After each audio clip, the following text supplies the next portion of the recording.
Hey everybody, I'm your host Ray Goots. Welcome to Goots' Wrestling Pod, and it's WrestleMania week. Not here in the real world. It's all in, all out, all go fuck yourself week. But here in the podcast, we're at WrestleMania 15. And check it out, guys. The first ever WWE DVD, WrestleMania 15, the original first edition. Is this exciting? Joining the show Yeah. to celebrate WrestleMania 15 is Pratik. Pratik, how you doing, brother? I'm all right, man. Happy to be back on the show. And yeah, hell yeah, I remember that DVD. I remember seeing it at like every like DVD store, video store, Blockbuster. I remember like yeah, that the raging climax. This is now super rare. It's worth a lot of money. Yeah. WWE stopped making DVDs because they're vicious animals. Kyle is also here. Kyle, how you feeling? Keep it 5 stars. I'm good. How are you? Good. I'm excited. So this weekend, of course, is a big show. I guess I don't know. Maybe it's It all in. is. They're back at Wembley. Kenny Omega versus not Kyle Fletcher. What's his name? Will Ospreay. Kyle, you excited? Yeah, no. I mean, I know it's gonna be like 30 hours, but I want to see just kind of the culmination of everything with Omega Osprey, especially Willow and Mercedes. I know Willow just now she has a hand injury, but I want to see where that goes too. So I care about their big matches. I hope the Bucks and Cope and Christian deliver. Hope we get some nice surprises. Um, AEW, I always say that you're never gonna get a bad wrestled show. Maybe a little exhausting at times, but the wrestling's not gonna be bad. It's really hard for the wrestling to be bad, and maybe like once or twice the pay-per-view wrestling has been terrible. So we'll see what happens. Yeah. How about you, Pratik? You excited? Yeah, I've been to the All In 2024 where Daniel Bryan won the championship. That was kind of like a career threatening match. I've been to Wembley for that. I do think Tony Khan, like his weakness is more week to week TV, but on pay-per-view he always knows how to deliver a super card. I do feel like some of the undercard hasn't necessarily been billed as well as I would have liked, but the main event matches I'm definitely excited about. I know there might be some surprises in some of the matches, so I'm excited for some of the surprises. I'm hoping that maybe while the TVs haven't dictated everything, I am excited. So it's going to be a good show. It's going to be an earlier show in the day because of the time difference, so that'll be interesting. And I know the trios match is like starting on the pre-show and working into the main show, so I'm curious how that will go.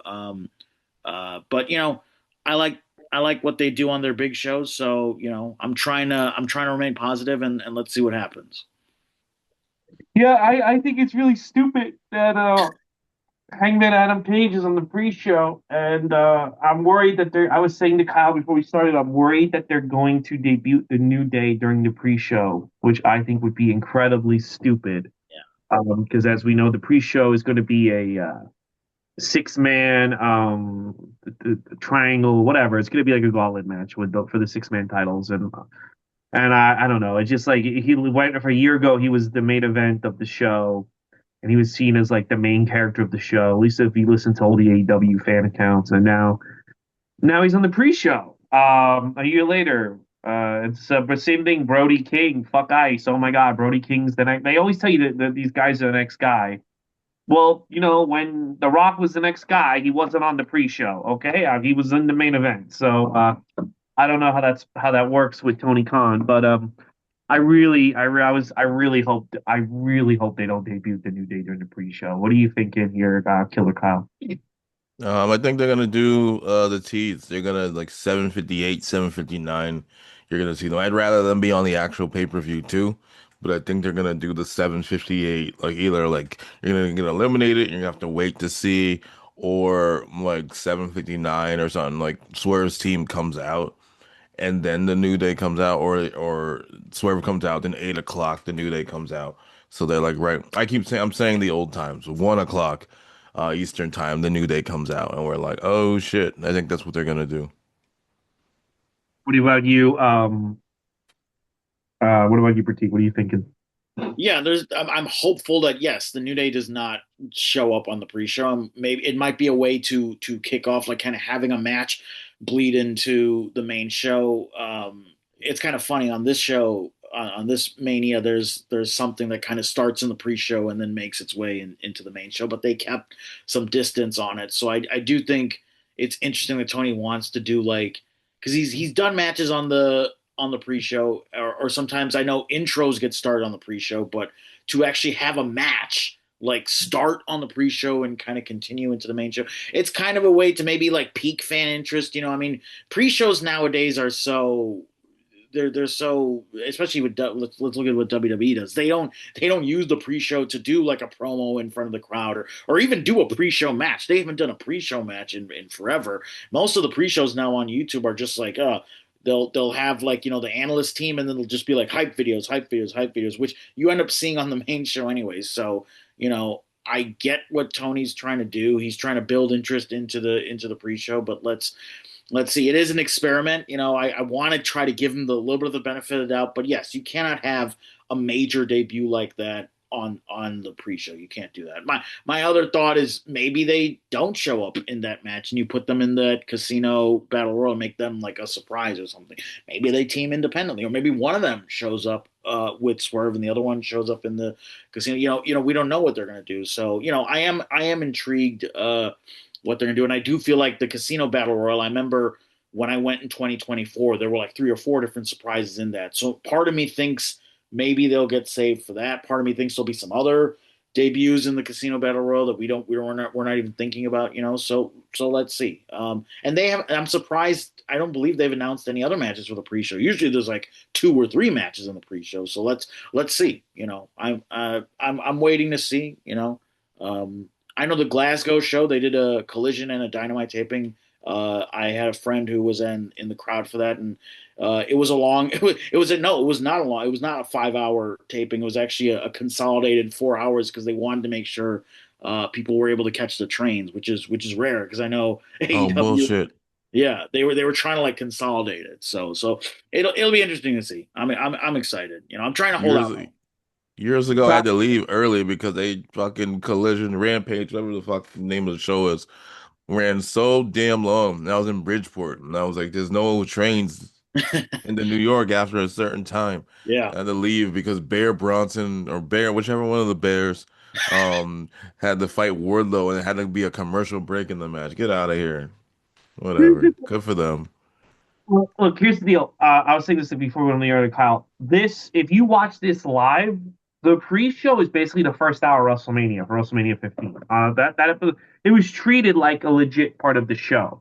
There's angles, there's stuff that happens on the pre-show of the Heat episode before WrestleMania Yes. 15 that bleeds into the pay-per-view.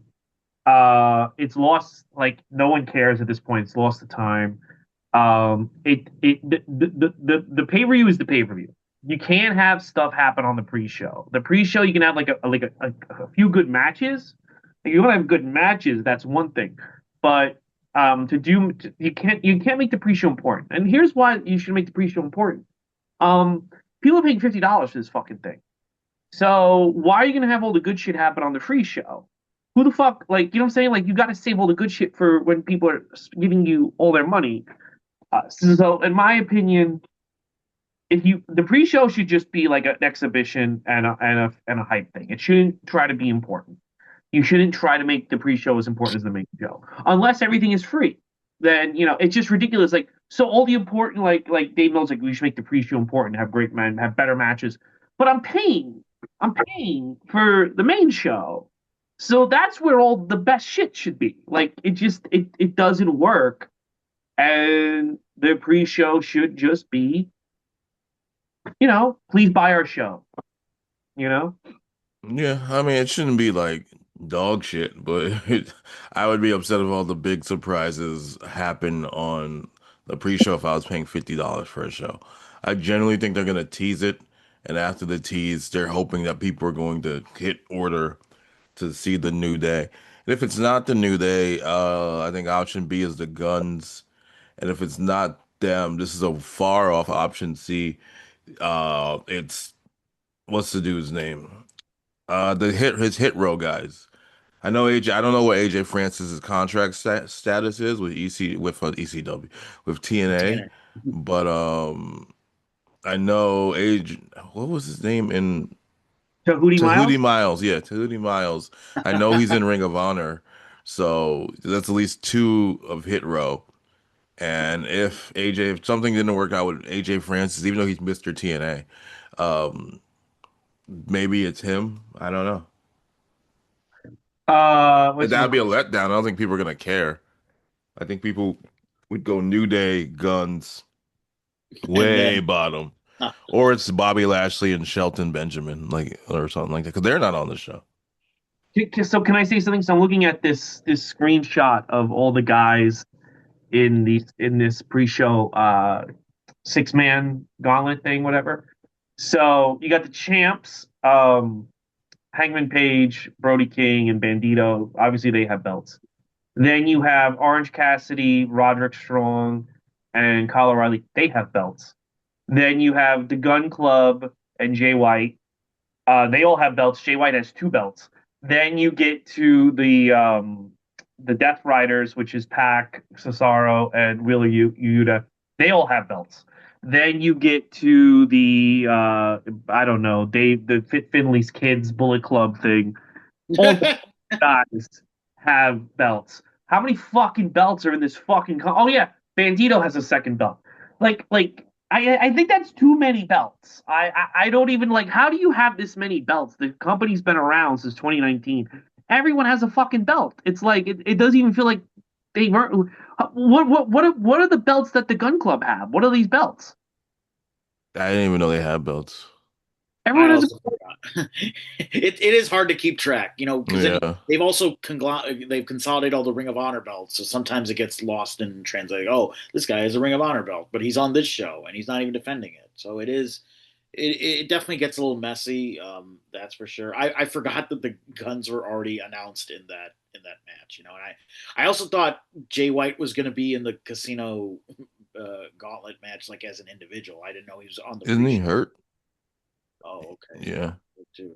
I don't think they have belts anymore. I think Bandito still has his belt, and Cesaro, of course, is like the CMLL champion. I believe he still does. I could be wrong. And I think the other ones don't have the belts anymore. Speaking of Yeah. belts, Maya World is not on this show, and she is the TB as of now, and she is the TBS champion. Who's that? Maya World, the TBS champion. Oh, she has a chance.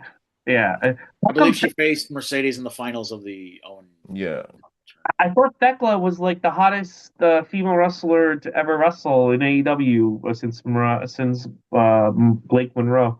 How come she's I not? thought I felt unless she fights Maya World or something, I thought it was gonna be like a Stardom team versus uh the what do they call themselves, the three girls? Um, who else? Tech, yeah, Techless team. I thought it was gonna be that, but I guess it just didn't work out. I don't remember. I can't remember any names right Team now. I don't Tech. know why. Team Tech. I know I know them individually. But I don't know their name of their faction right now. But yeah, I thought it was gonna be that, but I guess not. I guess I can see her showing up. Maybe she shows up. Maybe you get like a Kairi Sane surprise or something, or I can't, or a Dakota Kai or some. I don't know. Another woman that's gonna eventually be mismanaged, but that seems to be a WWE and AEW thing, mismanaging the women. But Well, the All In last year it'd be had weird for two her to different. not show up. I think All In last year had two different battle royal or two, not battle royals, casino gauntlets. They had a women's one too, so they were able to have surprises in that. Oh yeah. I mean, he could announce that too. I know on yesterday he was like, "We're still figuring out the card." I'm like, "What?" All right, so we'll see. Is your friend going, Pratik? Is Statlander's Yeah, not on Gary it? Gary will be there. Yeah, you know Gary, Wow, he loves it. All right. Triangle So of Madness. bro. Triangle. Sorry, you final. figured it out. I, I like Nigel McGuinness, but the fact that he's on the show and like Hangman's on the pre-show is like just insane. It's again, it's like I just want to say that sometimes to some like Tony Khan's like, okay, do you think WrestleMania 2000 would have The Rock on the pre-show and Jerry Lawler in the main event? I'm just curious if you think they would. What would have been your opinion of WWF if they did that? And what would be where do you think the Rock stock would have went? So why are you doing it to Hangman Adam Page? I don't I get that he can't challenge you. By the way, you write yourself into these corners. Hangman Adam Page doesn't have to honor that stipulation. This is all fake bullshit. He can be like, "Fuck you, I lied," and be in a major match. You write yourself into these corners, and you don't do these people any favors. You're trying to get. You want this guy. I would think that since we've invested years in him, you want this guy to be seen as a big deal. And I mean, again, the only reason I can see him being on the pre-show is you want the New Day debut. But I can guarantee you that if the New Day debuts in the pre-show in 4 months, we will see Xavier Woods wrestle Lee Moriarty for 25 minutes on Collision. That damn Lee Moriarty The man. It's just like collision. I think there's certain people in AEW that Tony Khan should be protecting. Hangman is one of them. I'm not a big Hangman fan. Personally, if it was up to me, Hangman Page would be losing to Evil Uno on the pre-show with 13 seconds. But fan base seems to really like him. So he would be a guy that I would protect. I would protect him. I would protect Orange Cassidy. I would protect Darby Allin. Those three guys. MJF, four. You got to do what you can to protect them. And putting him on the pre-show and booking him into this corner where he can no longer fight for the world title, uh, I don't think that's protecting him, and I think you're shooting yourself in the foot. So Yeah, I think that he's just kind of in a situation where there's nothing left for him. I thought they were either going to run back MJF or something, but now MJF's in the gauntlet. Um, yeah, it's a bad stipulation, and I don't know why they were like, let's do it again. Maybe somewhere down the line, like Will Ospreay, maybe it'll be kind of the guy, but forget that stipulation, and then they have a match. I don't know, but right now, you're just gonna have nothing for him. I mean, he even came back and then was gone again for like 3 weeks. So I think they need to really figure out what they want to do with him since he's one of their top guys. And this isn't necessarily a demotion because of Bandito and Brody King he's not teaming with the infantry. Well, I know. who's, but I sorry to just the infantry, but I just think no one's ever going to take the six-man title as a serious belt. I mean, you could reunite the Shield and have them be the six-man champions and have them defend the six-man title at every AEW pay-per-view main event for the next 3 years. I still don't think it's. I think people are eventually going to be like, when is Roman or Seth or John Moxley going to have a singles main event against somebody? You know what I'm saying? It's just yeah. not gonna happen. I think the Meltzers, I think the AEW press will delude themselves into thinking that again, the Shield as the six-man tag champions in AEW main eventing every show is great, but eventually people are just not going to care. You know, what do you think? Yeah. I think the bigger issue is like Brody King was super over with the Abolish Ice stuff, and they didn't really run him with a. They didn't give him like a singles program. They didn't give him even like like he. I think the most he got was a title shot with Darby Allin. Then he just kind of went back to teaming with Bandito. Whereas I think Brody King could have gotten a real good singles push, even if it wasn't for a belt. It could have been like a good singles feud. Pair him with Jericho. Do something with him. Like do something where he's like seen as like more than just a tag team I mechanic. think the unspoken thing that no one wants to say out loud is that there are people that Tony Khan has to answer to, media partners or what have you, that don't want a guy who incites fuck ice chance as the top guy. I That's think that unfortunate. nobody wants to say out loud, but I'll say it. I don't. I think that if Brody King was pushed as the next Steve Austin and the shows revolved around him, I think he might lose TNT and TBS. That's just what that's the thing nobody wants to admit, but that's how it is. What do you think, Kyle? I mean, I think there are people that they all have to answer to that they're just not telling us, whether that's a um partner or father or Sponsor, yeah, sponsor or whatever. yeah. Um, I Somebody. think I think they want to give everyone. They're not big hot shotters. So like Brody King becoming what right, realistically, what would you have done with Brody King after fuck Ice? You would have made him the champion when MJF was then MJF's like Jeff Jarrett, who like was the champion in WCW like every Right? other month, you know? The word online and the mainstream press they got, I would have made him. I would have tried to make him one of the focuses of the show. I mean, they were getting a lot of press. I Hmm. and if this is, and by the And he way, was this is super over too. Just in general, his Yeah, merch yes, he was is very selling. over. He still Not is. just the abolish ice chant. Like his regular shirts were doing well too on the shop. So you could have given him a singles feud, something. this whole thing that AEW is like a left wing company. It's a fantasy. It's a fantasy the fans made up in their head. But let's say it really is. Let's say you want to cater to. I mean, the Road Dogg thinks it is. Yeah, that's You want to hilarious. cater to the left wing fans. I think yeah, you base the company around Brody King. You have him go on NPR. You have this, that, and the third. I think it would have got. But I think there is someone that Tony Khan ultimately has to answer to, probably his dad, that does not want this guy as the top guy.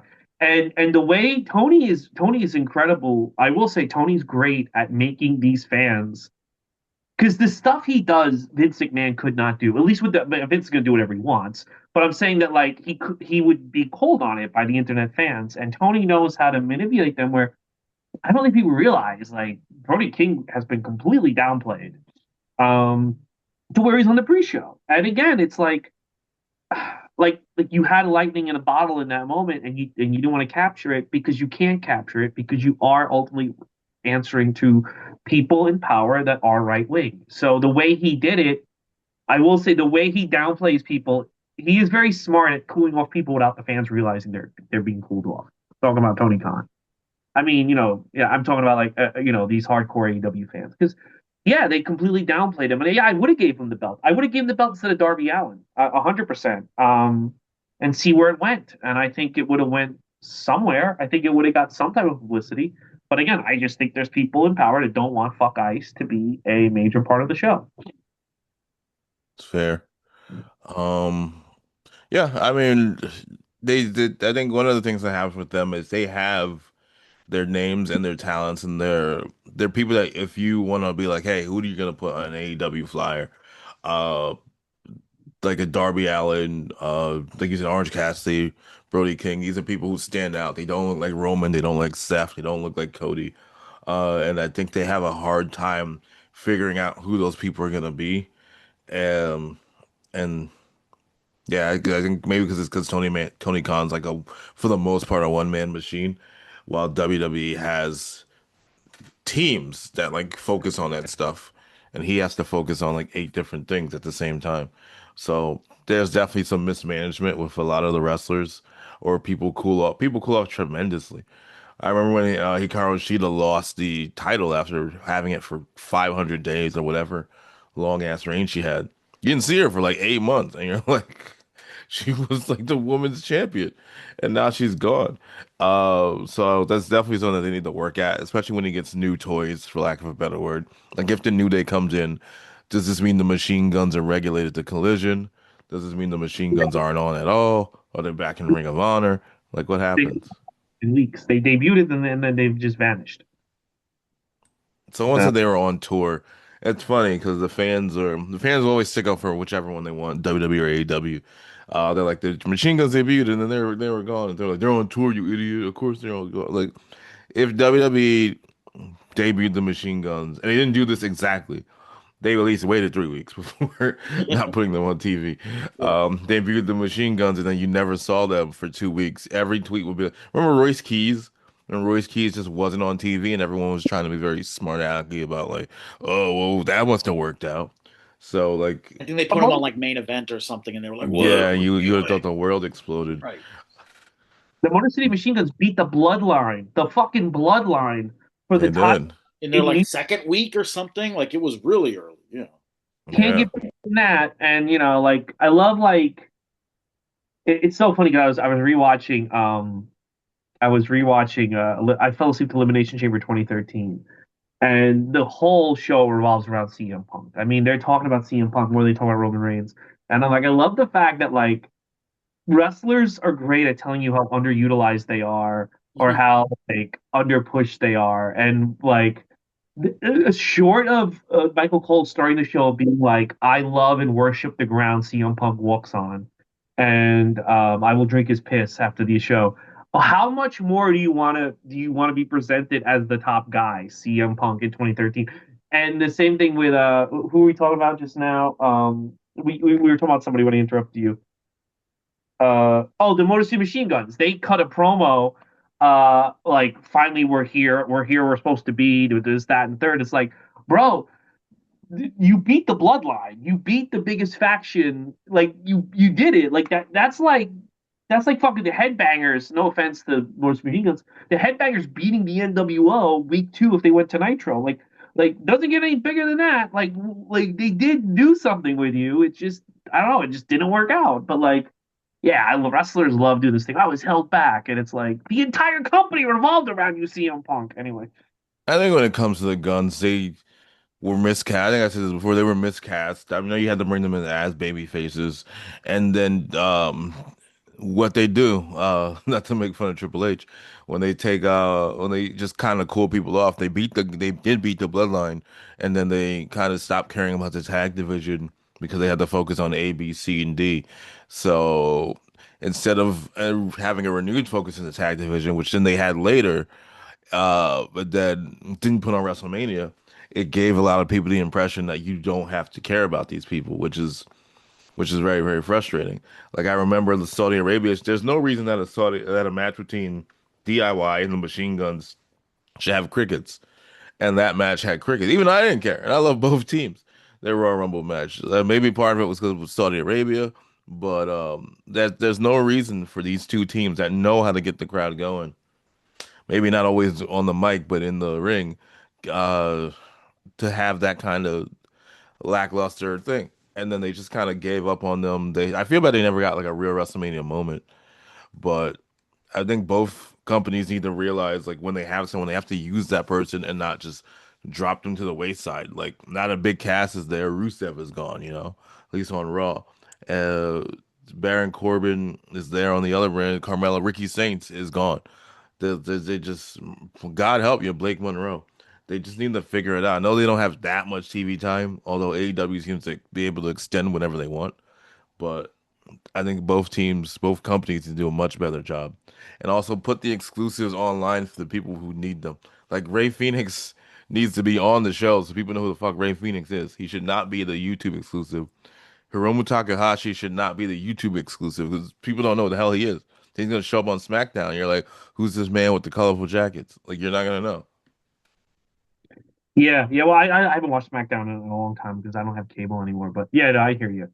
I think I they hear. need more vignettes also, or just something to kind of let people know who somebody is. Like give them a Well, little bit of just something like a primer or something or a package or something. Because you're right. Like people come in, Ray Phoenix, he hasn't had a match in a while. Then you throw him in this tournament. How am I supposed to? Obviously there is some brother uh, the history there. We'll see. I believe that's on Monday, the final for that tournament or whatever. Hmm. But then I also feel like, yeah, you need these tournaments to kind of build people up because you're not doing that through regular TV, but it's also tournament overkill. They just had the King of the Ring. Now they're doing this tournament, this tournament. You have Owen Cup tournament, and the Continental Cup tournament. Like, I do think there's too much. You can't just build someone around a tournament. You need either promo time or vignette time or something. I think the one thing the Attitude Era did a little bit better of is either giving guys or girls like mic time or they just ran vignettes or something.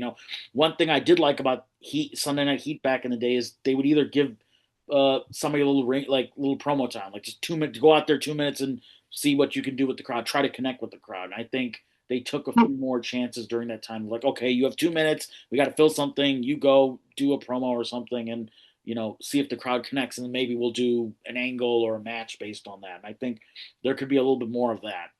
Whether find it on Raw or SmackDown or something. brother, brother. Oh yeah. No, yeah, I don't know. It's just they have so much TV time, but they also don't have that much because of how big their roster is. So I don't know. It's rough. Yeah, All right, it so is. let's go back in time. We're talking WrestleMania 15. I always call this the Russo WrestleMania. This is when he was at his peak power. I will say, though, in his defense, he calls this show the Raging Climax. And while the matches are not the greatest, it is essentially, if you've been following the storyline from 14, this is essentially a climax to a lot of the storylines. This is, if you walk away after this, if you watch all the Raws and the Heats from WrestleMania 14 to today, and then you don't watch anything else, you see a complete story. They do give you a satisfying payoff, even though there's another chapter after this to Austin McMahon. They do a great like hook to the DX. This does feel like a turning point for the show for the characters and the storylines. So in that aspect, I think he did a great job in giving you a definitive turning point or end point for the stories that have been going since 14. But overall, the match quality, man, when it's bad, it's bad. But I mean, it is a turning point for WWE. This show. What do you think, Kyle? Yeah, it's definitely a turning point. It's the show, the matches. Oh, but it's still one of the most important shows in WWE history, especially for the next 15 years. It kind of defines the next 15 years for especially Triple H, but in the next 5 years for The Rock and Boston. Stone Cold Steve Austin, yeah, and even to a lesser extent, a guy like Kane and The Undertaker. So there's very big moments that happen on this show, and this is definitely a moment to watch show. This is not a I want to watch this from top to bottom because everything else, the matches wise, I don't think I enjoyed 99% of the matches, but the actual moments are very very important and carry us to even today because Triple H is still on top. Oh yeah, Triple H takes this moment and makes us regret it. Pratik, your thoughts on the Raging Climax, WrestleMania 50? It definitely feels like a season finale of like a TV show or a season for sure. But yes, it this definitely there's a reason that this Mania like as a whole doesn't end up on a lot of lists because yes, like some of the matches are just what works, but it's also yeah like we've said already.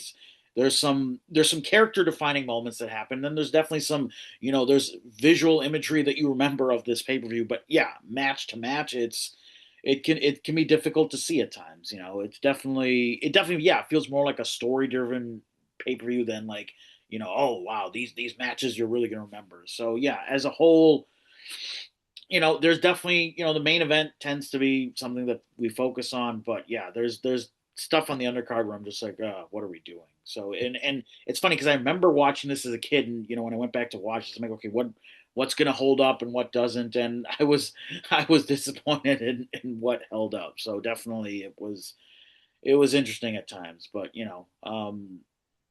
there are things on this program that I definitely remember as a kid, and it will stay with me. But yeah, as a whole, it was tough. It was tough at times. So this was the first WrestleMania since seven that I saw live. This was the first time I had since seven. I had a party with my friends. Okay. We were all high school seniors. Went from fourth grade to high school seniors. Different crew for this one than seven. It was a bunch of little kids when we did the seven party. So yeah, this kind of starts me watching WrestleMania with people. Like the from eight to well, I didn't even give a shit about wrestling during 10 through 13 when they were alive. But yeah, now I order my first WrestleMania on pay-per-view next year at WrestleMania 2000. So yeah, it's kind of a big WrestleMania for me, whereas like I'm becoming an adult, I'm gonna order WrestleMania, I'm gonna watch it, I don't have to wait for the VHS, and it's the first one on DVD. So yeah, it's a kind of like an interesting. I don't think people see it as a turning point, but I certainly do. I see it as like a turning point in WrestleMania history. I think being on DVD and being affordable to buy on DVD, like because you couldn't just go to the Sam Goody and buy WrestleMania 8 for like $15. It just didn't happen. And now you could. I think that also changed a lot of things and helped grow the brand. So yeah, I think this is a good WrestleMania, but it's an important one, and also it really has a cool like sign. I think I love the fact that Austin and The Rock beat each other with the sign. I think they need to bring cool signs. Like, I like this stage of this more than the last like three or four fucking $20 million stages they've had for the past WrestleManias. You know, Kyle? Yeah, no, their stages haven't been. I'm not really that impressed with the. And no disrespect to the people who work on them, but the logos, the staging, and people have been talking about that for a while. Everything feels so generic. Like you can't tell like where you are pretty much. Like I remember used to know when the Raw was in the Garden, and this is partially Madison Square Garden and partially WWE, because you would see like the green and the pink and the number, the green and purple, and the numbers and stuff. The ring would be smaller. It just had a different feel to it, and I'm sure people have that with their own, sorry, respective arenas as well. And now everything just kind of looks so formulaic, and maybe they just want it that way, that it's not about where it is. It's just like, well, this is the WrestleMania stage. But I do like the old stages. I like the old graphics. They just seems like the things that were fun for fans, it seemed like they cut a lot of or pay less attention to stages, music, things like that that really got you invested. They don't seem to see the interest in that as strongly as they used to, and that's frustrating. Which is insane to me because I think that the main event, so it's a pretty good match, but I think the fact that like they're using the sign as part of the match, I think that adds a lot, especially if you're younger. I mean, I was 18 at the time, but I think it just adds like this video game aspect to it, and you don't have to do much. You literally just have to have Rock throw Austin into the sign, Hmm. and it adds like so much, like just a little thing that adds so makes it feel like this thing that can happen anywhere, and it's just a little thing, and it doesn't feel like that anymore. It's just so weird, like the little things they could do to like add so much. It adds so much to the overall product, you know, guys. You know, Yeah, they it don't. adds to the spectacle a little bit. I remember like the Armageddon pay-per-views would have like war tanks and apocalyptic, just Oh even yeah, just the set pieces. Yeah. Triple H and Vince hit each other with the set at the Yeah. Armageddon. Yeah, yeah, yeah. Yeah. So they don't like Triple H doesn't like fun. It's not about fun. Adam Copeland's about fun. All right, cool. Here we go. Adam So, Copeland, we didn't talk about it. According to Tony Khan and Adam Copeland, or Tony Khan said he would have let Adam Copeland fight John Cena in the John Cena tournament, based on past collaborations, but it wasn't brought up. And Copeland wanted the same thing, and they all kind of but here's WWE didn't want that, the thing we have to ask. allegedly. Well, All did right. WWE, did anyone, maybe WWE, I'm not giving WWE like a pass or anything, but I wonder if WWE's like, well, this guy's under contract. Should we even reach out? And I suppose, how do you preemptively say, hey, I'm available if you want me? Like, it's a Um, Yeah, weird I dance feel like you of get in how to, trouble if you say that. Yeah, because well, also reaching out to contracted talent, I guess that, didn't WWE get in trouble with that with Tony? Like, no, Tony kind of, guys, we have to yeah, ask. Here's the thing. No, nobody's asking. Did John Cena want that? Maybe John Cena want to wrestle Edge. yeah. Maybe, you know what I'm saying? I mean, maybe John Cena would have been like, I'd rather wrestle people who are on the contract here because Cena had they gave Cena limited dates. And would I have liked to see Cena versus Edge? Sure, but I think in Cena's mind, since he's such a company guy, he could be like, yeah, I could wrestle Daniel Bryan or Edge, but who does that help? I'm here to help WWE because I'm a Fed bot. Uh, I would. Why don't you give me Drew McIntyre? Why don't you give me? Well, he did wrestle Sami Zayn. That's great. Why don't you give me? Who else did he wrestle? Rey Mysterio. Fucking Aleister Black because he was there at the time. Like, there's so many people that Cena. I could see Cena being like, why are we gonna make this deal with Edge when I can get over, well, he can try to get over, then they bury them like they did with Dominic and Gunther.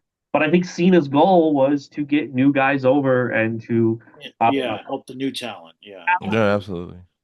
Styles and Brock Lesnar as legends. You know, I don't think he's interested in propping up AEW. I just don't think that's in his interest. He did He fight Brock Lesnar though, which I think that was an ESPN thing because they needed some big money match for. I think ESPN was very hot on Brock because if you remember, Brock went over on that too, which did make sense. they used Yeah, that over Obafemi. Like the whole thing eventually led to Obafemi becoming a new top guy. And I think that was his goal. You know. Yeah. Yeah, although I think everyone thinks this. You didn't really need Brock Lesnar to demolish John Cena. We know Brock Lesnar. Like it's not like he needed to get his win back, in my opinion. But yeah, I guess the place to put Edge would have been WrestlePalooza, would have been John Cena versus Edge if there was a reason for it, or like the last. You don't want to put it on like a SmackDown or anything, No, but like that would have been the place, but that went to Brock Lesnar. Yeah, I don't think any conversation was ever brought up with either team, and I think that I would love to see more collaboration between both WWE and AEW. I'm not holding my breath, but I think things like that would have been cool to have them collab that way. Or like you said, like video packages. I remember like Sting's retirement video package was like all Japan and like PW Insider stuff or whatever, not PW Torch stuff. Instead of WWE has the archives. I think those are the kind of things that they could work together on instead of being at each other's throats. But that's just Yeah, me. I don't have a business, so they don't. I That's think who does. I think they should shoot Tony Khan. So, No. my opinion. All right, guys. Up first, on WrestleMania 15, we have Boys to Men doing the Star Spangled Banner. Listen, nowadays, if a celebrity's involved in WWE, it's kind of like a fun little thing. You're like, oh, look at that. They treat it like a big deal. I can tell you back in the day when I saw Boys to Men at WrestleMania 15, I was like, oh, their career's over. And that's basically what happened. Like these guys were massive in 1994. They were massive in 1993, and they go nowhere in the 2000s, nowhere fast. And I remember seeing WrestleMania being like, oh, that's it for them. I mean, they don't even get a pop. What'd you think of Boys to Men at WrestleMania, Kyle? Yeah, they actually get booed for a second for whatever reason. I guess because it's Philly and it's the attitude of our fans. But Yeah, eventually, after they finish singing, everyone remembers it's Boys to Men and they cheer. So it was just kind of random. I remember not thinking that much of it then, not thinking that much of it now. I can't remember the last like national anthem Star Spangled Banner person I was like, oh my God. So that's just kind of how, yeah. Yeah, and at that point, I'm just looking at their discography real quick. These weren't like their best songs for a long time. So yeah, it was just, I mean, I guess cool to say that they were there. yeah, no, I know, yeah. So they were there. What do you think about it, Pratik?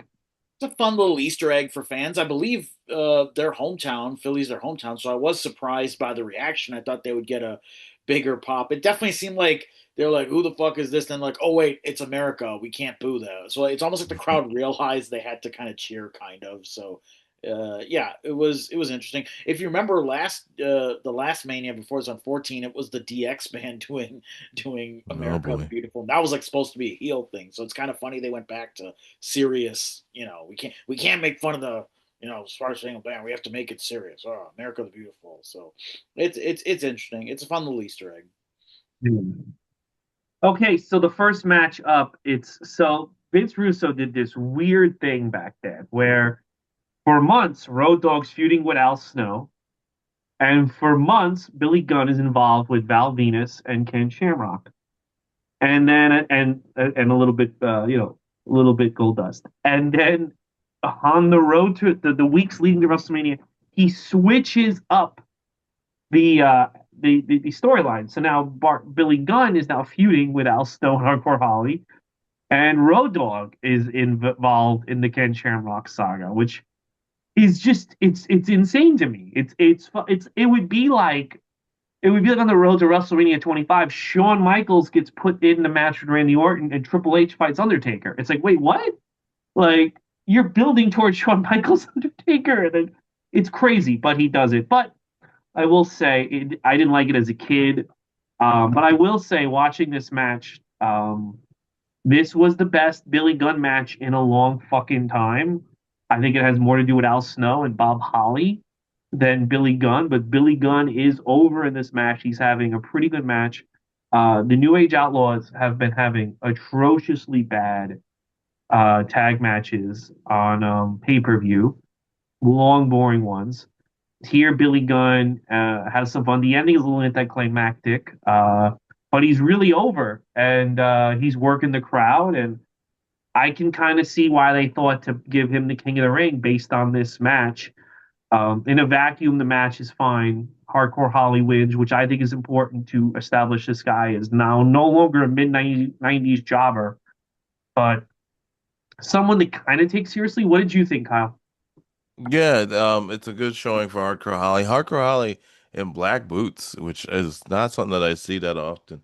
I know he had him when he was like the bodacious guy, but with the hair, the blonde hair and black boots, I always kind of associate him with a white boots guy.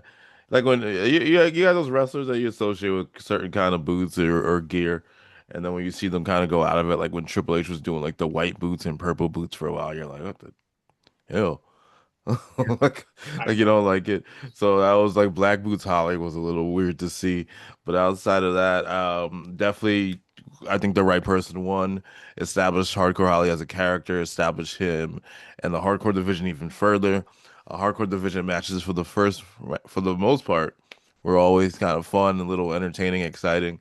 So I was on board with it. Yeah, what do you think? What do you think, Pratik? I thought this was a good opener for Mania. The crowd was really hot; they were into it. I know on the pre-show, DX did like a promo. They all came out and kind of promoted their matches, kind of hyped them up. So I thought this was a good way. They got to see DX right before this. Then they start with the hardcore match. The crowd was really hot. They liked the hockey stick angle. I know there was like I think it was like flyer chants or something. They were playing to the home crowd with the hockey stick stuff. I thought a hardcore match is a good little way to kind of not just start with a standard match. And yeah, Billy Gunn was super over in the match. I know the crowd was not happy with the ending, but I think from a storyline perspective, from a character perspective, from a okay, now we're gonna go and have hardcore Holly and Al Snow feud for this title, it makes sense. So as a kid, I didn't like it, but as a watching it now, it completely makes sense. And I thought this was a good opener. Yeah, it was fine. It's a good opener. Yeah, I enjoyed it more than I thought I was going to. I don't remember enjoying it when I was younger, but I did enjoy it. Up next, something that never has aged well. Uh, so they do a battle royal during the pre-show. The two winners of the battle royal will get the a tag match against Jeff Jarrett and Hart. Walking into the battle royal are the Legion of Doom in their original outfits with Paul Ellering. The crowd goes wild. I remember this, and I was pumped.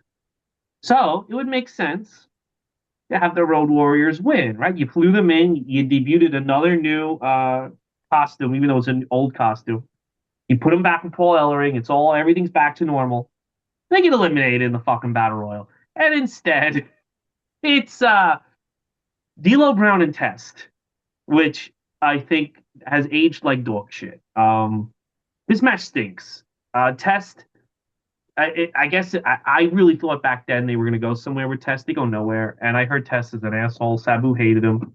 So this stinks. This is a waste of the final Owen Hart WrestleMania appearance. Waste of time. I thought this was awful. This was like a TV match, and it's a real big waste of WrestleMania. Like, come on, like headbangers versus these guys. I guess the Godwins they couldn't do. Road Warriors. You flew the Road Warriors in. Why didn't you just have them put over Jeff Jarrett and Hart? Fucking awful. What did you think, Kyle? I wasn't a fan of it. That does suck that this is Owen Hart's last WrestleMania in-ring match. I mean, it's just match effort, I guess. Sorry, it's not funny. But him and Jeff Jarrett, I think this is also Jeff Jarrett's last WrestleMania, is it not? As a Yeah, competitor? yeah, he's not Yeah. there. Yeah. So Yeah, so that sucks for both of them. This didn't really make a lot of sense. I don't remember on Monday if D'Lo Brown and Test have a match or something, but it feels like that's not really something that anyone remembers. It just seems like a way to get your up and comers on the card, and it wasn't necessary. Even Deborah and Ivory didn't like do anything like they no. dressed hot. At least Deborah did, but it wasn't like anything crazy. It's just kind of a waste of time. I didn't even remember the Legion of Doom thing. That would have been way better to see. Yeah, no, they look great on the pre-show, and the crowd is so excited to see them, man. I'm telling you, the more I've watched all this shit that we've watched, Vince did not like them. You can't convince me he liked them. He did not like them. He did not like them. His goal was to ruin them. I'm telling you. Yeah, I Particularly, mean, it's crazy how bad things fell for them. yeah. Particular thoughts. Oh yeah, it definitely felt like you're seeing if there's ever a textbook proof of Vince not caring about the tag division. It's this whole having this battle royal and then doing like a shoot team that then carries over to the like. Yeah, I do think it's a nice little creative thing to do. You're gonna have this battle royal that actually means something. In a way, it's better than the Andre the Giant battle royal because there's a stakes to this battle royal that'll carry over to the pre-show. So on paper, it is a creative concept, but throwing two guys together. They didn't really have chemistry. I got it. They were trying to push test and give him something. So I got what they were trying to do. But yes, if you go back and watch, I actually went back. I think I found Heat on YouTube and I went back and watched Mm. that battle royal. Yes, the Legion of Doom gets a huge reaction, and it really didn't make any sense. They were barely in there. They by the time the pop ended, they were already out. It just felt like Vince really didn't either like them or maybe he was worried about the liability of them because I believe they both were dealing with their issues at the time. So maybe it was just, hey, trot them out, get the reaction, then get them out of here. I believe Public Enemy were also in the match for like a blink and a miss cameo because I know they weren't like backstage either. So it did feel like, oh, we're just gonna trot guys out, get them a rub on the pay per view. Maybe they get a pay per view payday. That's about it. But yeah, I think this could have been taken a little bit more seriously. I don't think this should have that battle royal should have been on the main show. And then the actual match itself, it didn't feel like there was any focus to it. It felt like King was just talking about puppies. It felt like they were also. I noticed the first two matches they were talking more about the main event and then like puppies versus the actual in ring action. So you can tell how it just wasn't a priority. It's a real shame because all four of those guys do have some ability and talent. It could have been taken a little more seriously. I don't know. Um, but yeah, I do think there's something to having a pre-show match that then carries over. Especially with Mania being 2 nights now. I like the idea of doing a match and then having something carry over to the next night or something. And I think they could do something with that a little bit better and execute that. But yeah, this wasn't. There was nothing to this. It felt like just a way to throw people together. It felt like it was created last minute just to get people on the show. Yeah, and like it would be one thing if like the guys who won win the title and go on and become like the like a real tag team, but it Yeah, was just if they really wanted to push them, do something. Either they win it, or like I think Kyle, you were saying maybe they wrestle again on Monday or something. Like, okay, you want to build them up, keep the shoot team as something people want to see. It worked for Sheamus and Cesaro, the Bar. That was a shoot team that became something special. So if they want to do Yeah. something with it, treat it seriously. Hey, D'Lo's have maybe we'll see them again someday. Sheamus and Cesaro. Yeah, one, maybe you never know. yeah, D'Lo and Test were never going to be. I mean, I couldn't tell you. Yeah, D'Lo and Tess is like you and your brother or friend are playing WrestleMania 2000. You hit random or something. You got D'Lo Brown and Test. Yeah, it was insane. It was insane. All right. So up next, we got okay. So this is a big one. It's the brawl for all. Here's the deal. It's I will say one of the best things about this is we get the final public appearance of Gorilla Monsoon, and Yeah. what Hmm. it's also I forgot we get Chuck Wepner, which was the inspiration behind Rocky, so that was crazy. But man, the pop for Gorilla and knowing that he'll be dead, and I wouldn't be surprised if Gorilla knew because he looks way frailer than he did even 2 years before this. He has a like look on his face, like he knows it's the end, and that was a really moving. That's a WrestleMania moment to me. Before we get into brawl for all, Killer Kyle, what'd you think of Gorilla Monsoon saying goodbye? Not knowing he was maybe he knew, but saying the crowd going nuts for him. No, I mean it was great to see. I mean the legendary wrestler. I mean I missed the wrestling part. I wasn't old enough, but the as a commentator, just as a figure in WWE, WWF, he was very influential, very important. So to see him get that moment, not a lot of people get that moment. To be able to see him, be able to wave, to be able to just be there and be present. It was wonderful. It's just great, just great. Yeah, and I think more the goodbye was more, and maybe I'm wrong because the '70s, even in the '90s, '70s felt like 200 years ago. But I think that applause is more like what he meant as an announcer and stuff. And it's crazy because like from '93 to '90, this whatever he had, I forget what he died of. What a toll it took on him because he His looked kidneys, different yeah.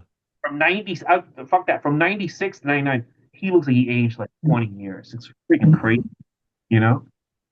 Yeah, I But think it was kidney disease. I'm not sure. I mean, I had family members who were also going through kidney disease at the time. So it was diabetes, heart failure, and diabetes, but a wow, lot of issues with his kidneys and liver. But still, it really attacked him. It really attacked him because he's this big, imposing figure. Even as a president of WWE, he was this big, imposing figure. And then you see him on his final days, and he's just kind of like he looks retired.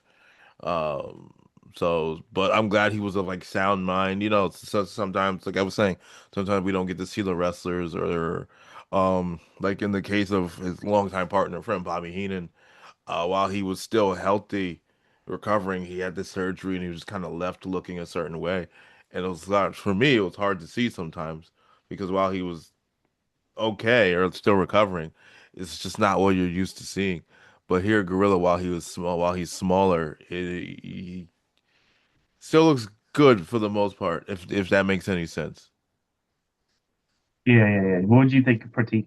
It was a good moment. It's something you definitely remember. We talked about earlier that this pay-per-view is full of moments. This is definitely a moment you remember. Good way to, treat the legend.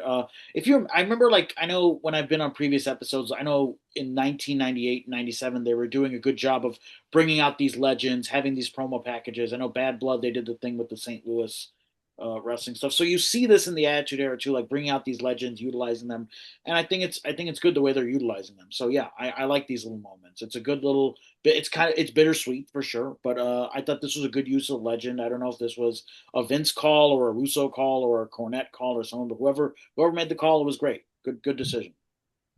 Yeah, good decision. Okay, so now we get to the brawl for all. So to me, this brawl for all just shows that if you get over and Vince doesn't want you over, he's gonna make sure that you get buried and stay buried. So the brawl for all, it's real fighting. And I think the reason they did this, and there's been more talk about the brawl for all than what it really, what it should get. There's more talk about it. But the bottom line is, I think it was done because they thought Steve Williams was going to win, and then they were going to have Steve Williams versus Steve Austin. Also, I think maybe this was Vince did this because he hated Jim Ross and he wanted to humiliate Steve Williams. And I think the end result was whoever was going to win this, they were going to like put in a program with Austin. And I could see a world where if Steve Williams did win this, Doctor Death joins the corporation as Vince's like grunt to destroy Austin. You know what I'm saying? And we get a couple of matches like that in the fall, as opposed to never-ending Undertaker matches. But Steve Williams doesn't win. He loses horribly. He gets knocked out by Bart Gunn. Bart Gunn doesn't just knock him out. He knocks out Godfather. He knocks out Bradshaw. Bradshaw. When I was watching the shows live, seeing this, I was like, "Oh, it's over for Bradshaw and Godfather. They just got humiliated on live TV." But no, because Vince saw something in Godfather and Bradshaw, and he sees nothing in Bart Gunn. So what happens when Bart Gunn wins? He just takes him off TV, and then he puts him in a no-win situation against a real fighter. Now, I I get why they did this. I could see the upside because Vince is like he loses, like I just get rid of him, right? And we forget this ever happened. But if he wins, I don't know. I imagine like there's a world where Bart Gunn. I don't think there is any world that Bart Gunn knocks out Butterbean, but I don't know. Maybe like if he got lucky and knocked out Butterbean, you could conceivably make the next pay per view Bart Gunn versus Austin. I think Austin beats the shit out of him. But like you could go that way, but Bart Gunn gets knocked out and his career is done. I mean, done. There is no talk about smoking guns ever again. There is no talk about he doesn't come back for a Legends thing. He's not in the Hall of Fame. He doesn't get He is in the Raw 15 Battle Royal, the he gets 15 years of Raw Battle Royal. he gets that. That was good. Yes, okay. He's good for him with that. But he doesn't get a figure. He doesn't get anything. It's over, over, over. And it just shows to me, people are like, why they do this? They fucked it up. No, I think Vince wanted this guy to get humiliated because this guy, he's like, I have plans for Bradshaw and Godfather, and you've delayed them. So now I'm going to end your life on the grandest stage of them all. And people don't remember him knocking out Bradshaw. They remember this because you don't want to know why? It happened on WrestleMania on the first ever DVD that WWE produced. Um, and yeah, it's basically this just shows you that Vince gets what he wants. One way or the other, Vince is going to get what he wants. What do you think, Kyle? Yeah, I mean, this scene has been replayed so many times. I forgot that it wasn't just one punch. I forgot that it was like a couple punches that Bart Gunn had because I've only really seen in the over the past 16, more than 16 years now, 20 something years, the just the clip of the Bart when they show the clip and they just show like immediately Bart Gunn getting knocked out. I forgot there was just a little bit more to the match. I think it's not fair. There's a whole brawl for all on not brawl for all, there's a whole dark side of the ring on it.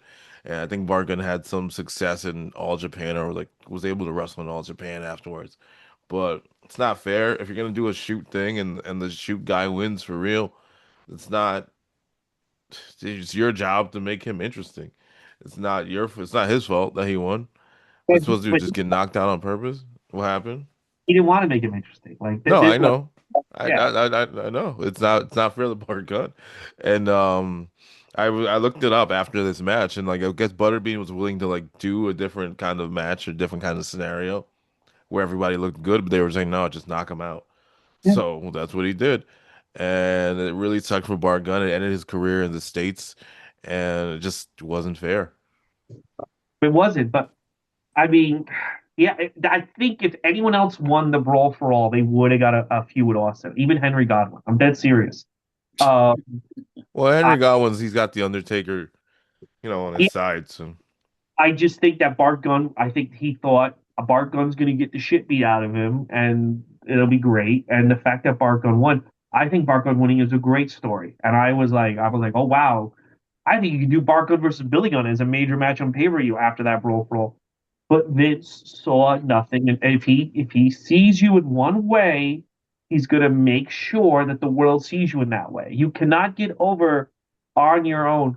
I mean, Austin was on the pre-show after King of the Ring, and it only took like I think it took like Hogan just annihilating them in the ratings where he had to go for Austin. But I don't think he ever really wanted to go for Austin. I think he wanted to go for Ahmed Johnson and other people.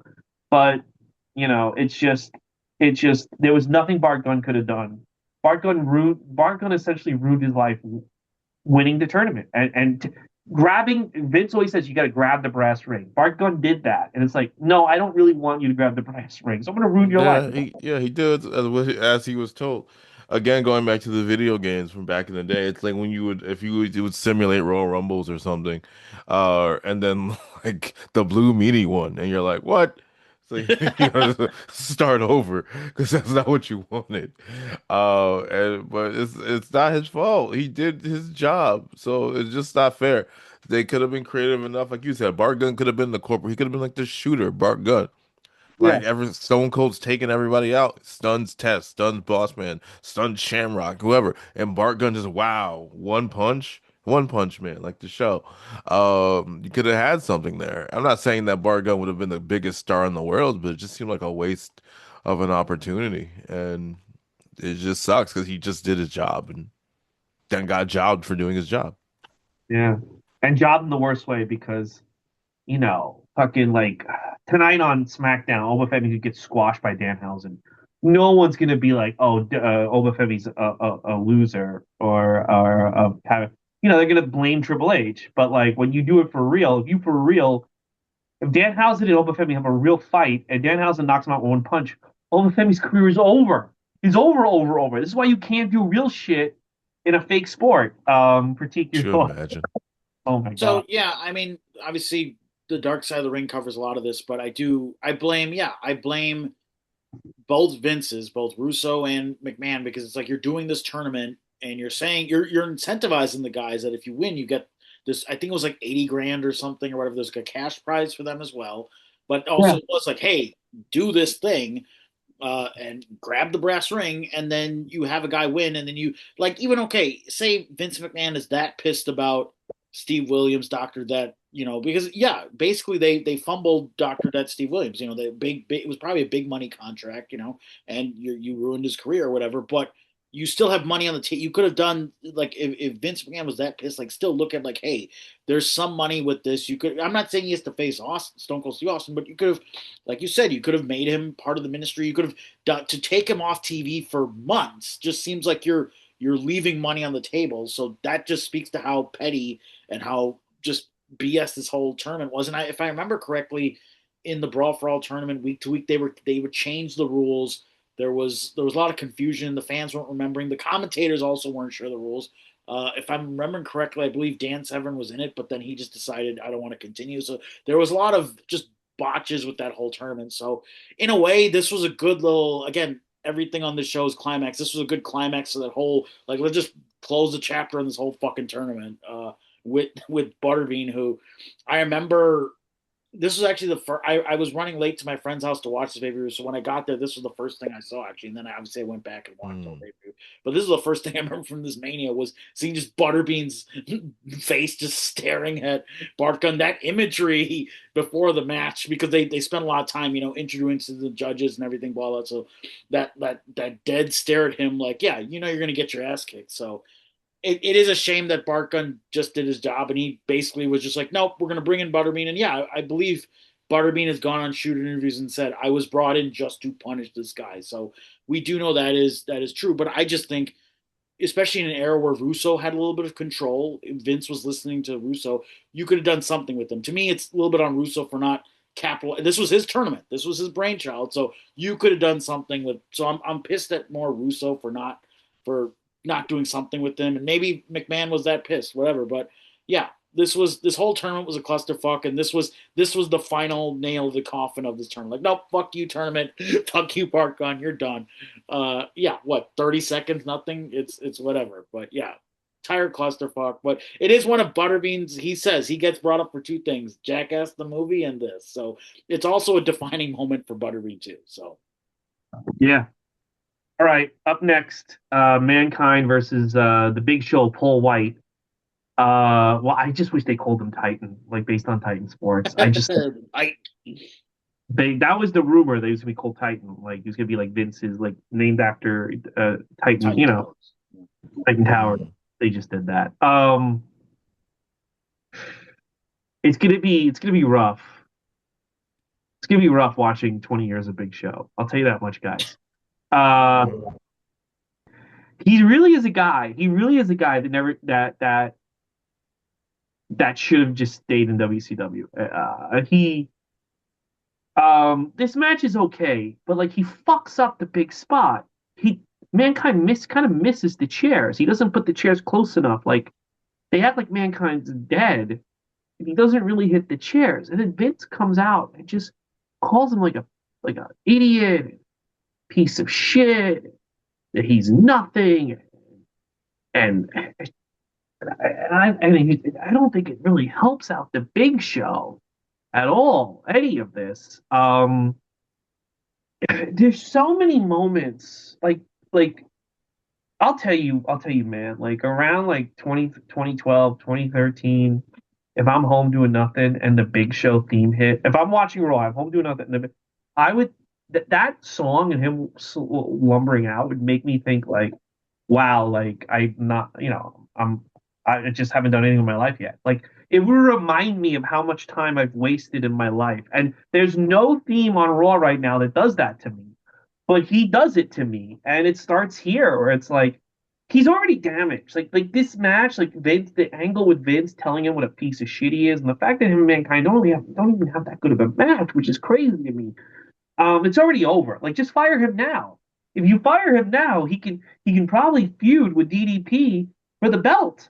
Um, It's over. It's already over. But we have to endure 20 years of start and stop and start pushes. And I mean, I was thinking back last night.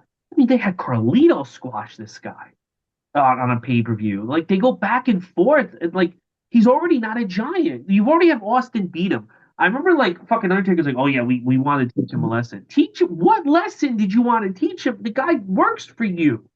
Like they still talk about this guy like he was with the company for 20 fucking years. They never act like this guy's really in the company. It's gonna be a long time with the Big Show, man. It's fucking oh man. I he said in an interview with Jericho after he went to AEW, he felt like he never belonged, and I agree. Like he never felt like he belonged, and they didn't book him like a giant. And it starts here. What do you think, Kyle? I mean, there was so many start and stop pushes with the Big Show. It's very hard to take him seriously when it shouldn't have been. But I mean, it starts with the cage match.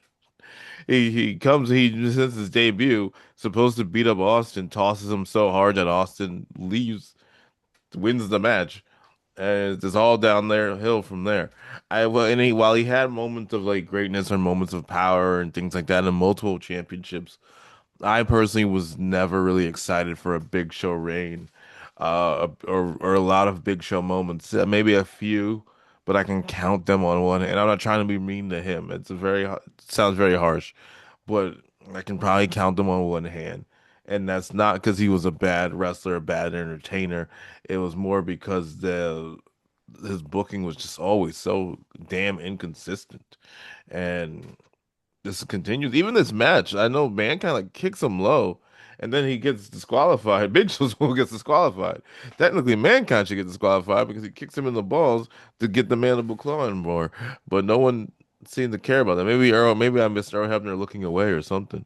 But it doesn't make any sense. And then he's heel again in like 2 more weeks, and then he's face again when he's on SNL, and then he's heel again. It's just sucks. It's gonna be But a he long got a lot of great moments. He got a lot of cool moments, a lot of the world championships. He's a household name thanks to the WWE, which may not have been the case. You could see a world where if he stayed in WCW till the closing, where he is like the linchpin of the alliance, where he's just taking everybody out. But they didn't even use him for that storyline. They barely used him for that storyline, the invasion. But yeah. whatever. Um I uh think he was on one of the teams at one time. I can't remember which one. it's exhausting. He's everything wrong with WWE 2000s. Like they make all the wrong moves with him, and when you put him on, you can't help like he's annoying. It's annoying to watch this guy. If He that was makes sense. eventually on Team WWF. Yes. Yeah. It's not I don't know. It's just everything like he just reminds you of like just Vince's shitty booking. You know, it's weird. I think of him in the diaper, unfortunately. Like they Yeah. had him in the diaper. Wait, Like, Baby New Year or the yeah, it sumo? was There's the the Baby New sumo Year thong one. too. Yeah. They did it twice. No, I'm saying he did the sumo. I thought when you meant diaper, you meant the sumo. When he did the sumo Oh wrestling. yeah, the Sumer too. Oh yeah, yeah. Like it's just his worst mistake was showing that he was funny. Like when he showed he was funny on SNL, like his forget about it. I mean, Yeah. good for him for having the Big Show and I guess Knucklehead. I remember. But Yeah. oh my God, he should have been. Should have been more. But look, he's become a household name. People still think he's in the WWF. I think WWE. I think people don't know he's in AEW. I think if he showed up tomorrow on Raw, I was oh cool, Be Big like, oh Show's yeah, back. where was? You know, he was just injured. Yeah, But yeah. I guess he's on a Legends deal. yeah. But yeah, it He just sucks. yeah, so I wasn't on the show last. I believe you covered St. Valentine's Day Massacre at some point. Yeah, Hmm. I just remember like, oh, it definitely his debut was cool because like, oh, it's a giant, but obviously you couldn't call him that, so it's the funniest. It's like it's Paul White, and we're supposed to know who he is, but we were supposed to know Paul White's his real name, which we don't. Yeah, no, I think the main thing was yes, this was definitely a cool secure for WWF at the time, but yes, the booking just it was inconsistent. He gets thrown into things. The face heel turn thing definitely. If you remember anything from his whole run, it's just too many face turns, too many heel turns, nothing, and not even consistent turns at that. I think here is definitely a big one because it's like, oh, he's turning on McMahon, he's going to be a face, but then he literally fights Mankind in another match like the next pay per view. So yeah, I think the booking is the biggest fault of this.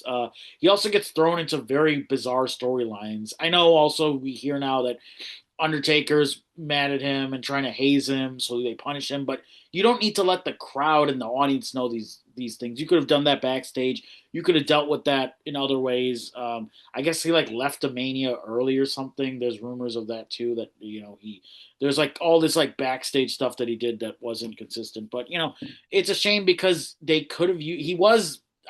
There was stuff in his WCW run that he was very athletic, and I think they could just either utilized him better. Maybe some of it is on him too that he just wasn't acclimated to the style. But then you bring him up to that style. You help him. You don't just haze the fuck out of him. You try to you have this big acquisition.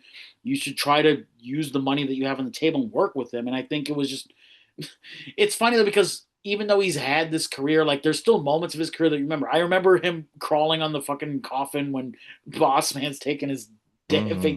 like you remember those moments and you remember some of the comedy stuff. I remember the sumo wrestling thing. I remember the thing with Money Man. So he has these scattered moments and these diamonds in the rough. But yeah, when you think about a Hall of Fame career, it's a lot of blunders. But yeah, there are these weird diamond gem moments. But to go back to this match, it was really too much was made out of the referee for the main event. Like if you remember, even on Heat, the big angle is Paul White's going to come and kick Austin's ass, even though like he already lost to Austin earlier. So it was like too much was made out of this angle when it wasn't really needed. I mean, I'm glad Mankind got a moment out of this. If anything, it was good for Mankind. But yeah, this match itself didn't help with that. It was more just about getting the angle. You remember the angle, not really the match. The match was nothing.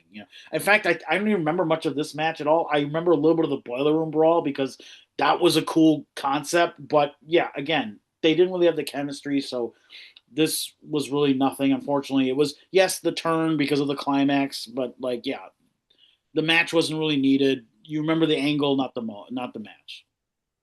Yeah, it was rough, and I blame you, quite frankly, Pratik. Next up, you want to talk about a subtraction by addition. The Road Dogg versus Ken Shamrock versus Val Venus versus Goldust. Now this storyline has gone completely haywire. So Ryan Shamrock was with Val Venus, and obviously Ken Shamrock's sister in the storyline, not in real life. And then Ryan leaves Val Venus for Goldust, and now Road Dogg gets put in the storyline, even though like badass Billy Gunn and Ken Shamrock had a very personal feud. Now Road Dogg is in the thing, and Blue Meanie's there, and Blue Meanie is gay for Goldust, so he's jealous of Ryan Shamrock. By the way, Blue Meanie talks about this WrestleMania like he slammed Andre the Giant. I mean, he really just can't get over that he walked out with Goldust at WrestleMania 15. I mean, this is only moments. I know, I know. I guess yeah. What are you gonna do? Yeah, this sucks. This is not good, and I think the reason why it's not good is that you put Road Dogg in this fucking thing. Um, Road Dogg wins. Val Venus and Ken Shamrock get counted out. This is awful. This is awful. This is a waste of everyone's time. And the next night, Goldust wins the IC belt. To show like how DX's collapsed without Triple H.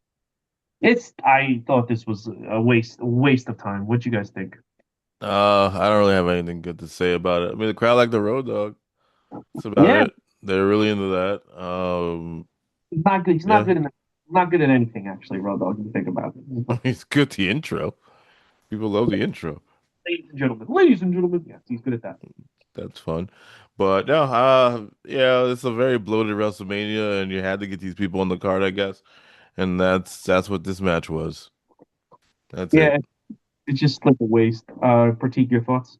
yeah, I mean I'm happy they got a payday out of it. It was definitely you felt like this was definitely a hey, let's get them on the card, get them a nice payday, not a pre-show payday. Um, I would have if you were. I think what frustrated me was if you're going to have Goldust win at the next event, why not give Dustin Rhodes the moment in Mania? why not have that title change on Mania? Add to the theme of both New Age Outlaws lost their titles respectively on this pay per view. Would have made more sense than doing it the next night. But maybe they want to do that. Oh, week to week storytelling. You gotta stay tuned. Like I get it, but it would have been a nice moment for Goldust to get that or Shamrock, whoever. You should have the title change of the pay per view. I would also like. It's so funny. The match comes in. I'm looking at it at 9 minutes, but it felt way too long. It dragged. It was just Hmm. so. It just felt bloated. This whole match. Uh, quick thing about Blue Meanie. I met him, Ray, the night we did that ECW show after the ECW tribute show. But Blue Meanie was hanging out at that tribute show, and I remember he took a picture for free. He didn't want any money for it. He was just like, "Oh, you're cool." So Blue Meanie, nice in person, but at this time in the Attitude Era, he was a character. So yeah, Blue Meanie's chill. This match was bloated. They should have changed the title on the pay per view. Yeah. Yeah, they did. This was not good. They should have just kept it Road Dogg in the trip. It did. Billy Gunn should have been in this match. That's how Yeah, it should have they should have instead of that weird cross booking thing. Yeah, very, very weird. been. Just all right. Up next, Kane versus Triple H. The best. Well, there's a couple of good things about this match. The funniest thing, and I wish they kept it going. I wish they kept it going until the guy died. Kane and Pete Rose. I thought that is one of these the Kane Pete Rose WrestleMania saga is one of the little touches that makes the Attitude Era stand out because it's a running bit. It rewards you for paying attention, and it's like it was fun. It was fun. Like when he unmasked to be Pete Rose, it's like, oh my God. It's like it's really fun. Like shit like that, like, you want to, oh, they're misogynistic, oh, they treated women horrible, oh, but shit like this is why the Attitude Era remains undisputed. It's just such a great little touch. They would never do anything like this nowadays. It's so funny. What did you think, Kyle, of Pete Rose returning? I mean, I always liked the Pete Rose comebacks. I thought they were fun anytime he showed up to try and get payback on Kane, and of course it never worked out. So I enjoyed them. I mean, they even did that commercial for No Mercy where he's mean to the kids, and then it's like Kane comes to the door next and choke slams him. But I always liked it, so I thought this was really, really fun. And I do think there should be more fun in WWE in general, but I don't think they want that. Yeah, yeah, yeah. What did you think? Danhausen is their fun now. Yeah, Danhausen is their fun. What did you think? Oh, this was great. To me, this is what when you think of like celebrity involvement in WrestleMania, like this is the perfect thing of that. You have this guy come in, but he also and I know for a while like celebrities had to get the one up on the wrestler, but this is a perfect example of a celebrity taking a bump, being a good sport about it. Kudos to Pete Rose for being that good sport and being involved in a multi-year runner. I wish they had kept it going for as long as they could have. Maybe it was he was getting older and he couldn't do it, whatever. Also, I believe, if I'm not mistaken, he wanted to be paid in cash. Like it is real that Pete Rose wanted his Mania paydays in cash, and he would go to the casino right afterwards. But no, it was great for the few years they did it, and it was also a good thing.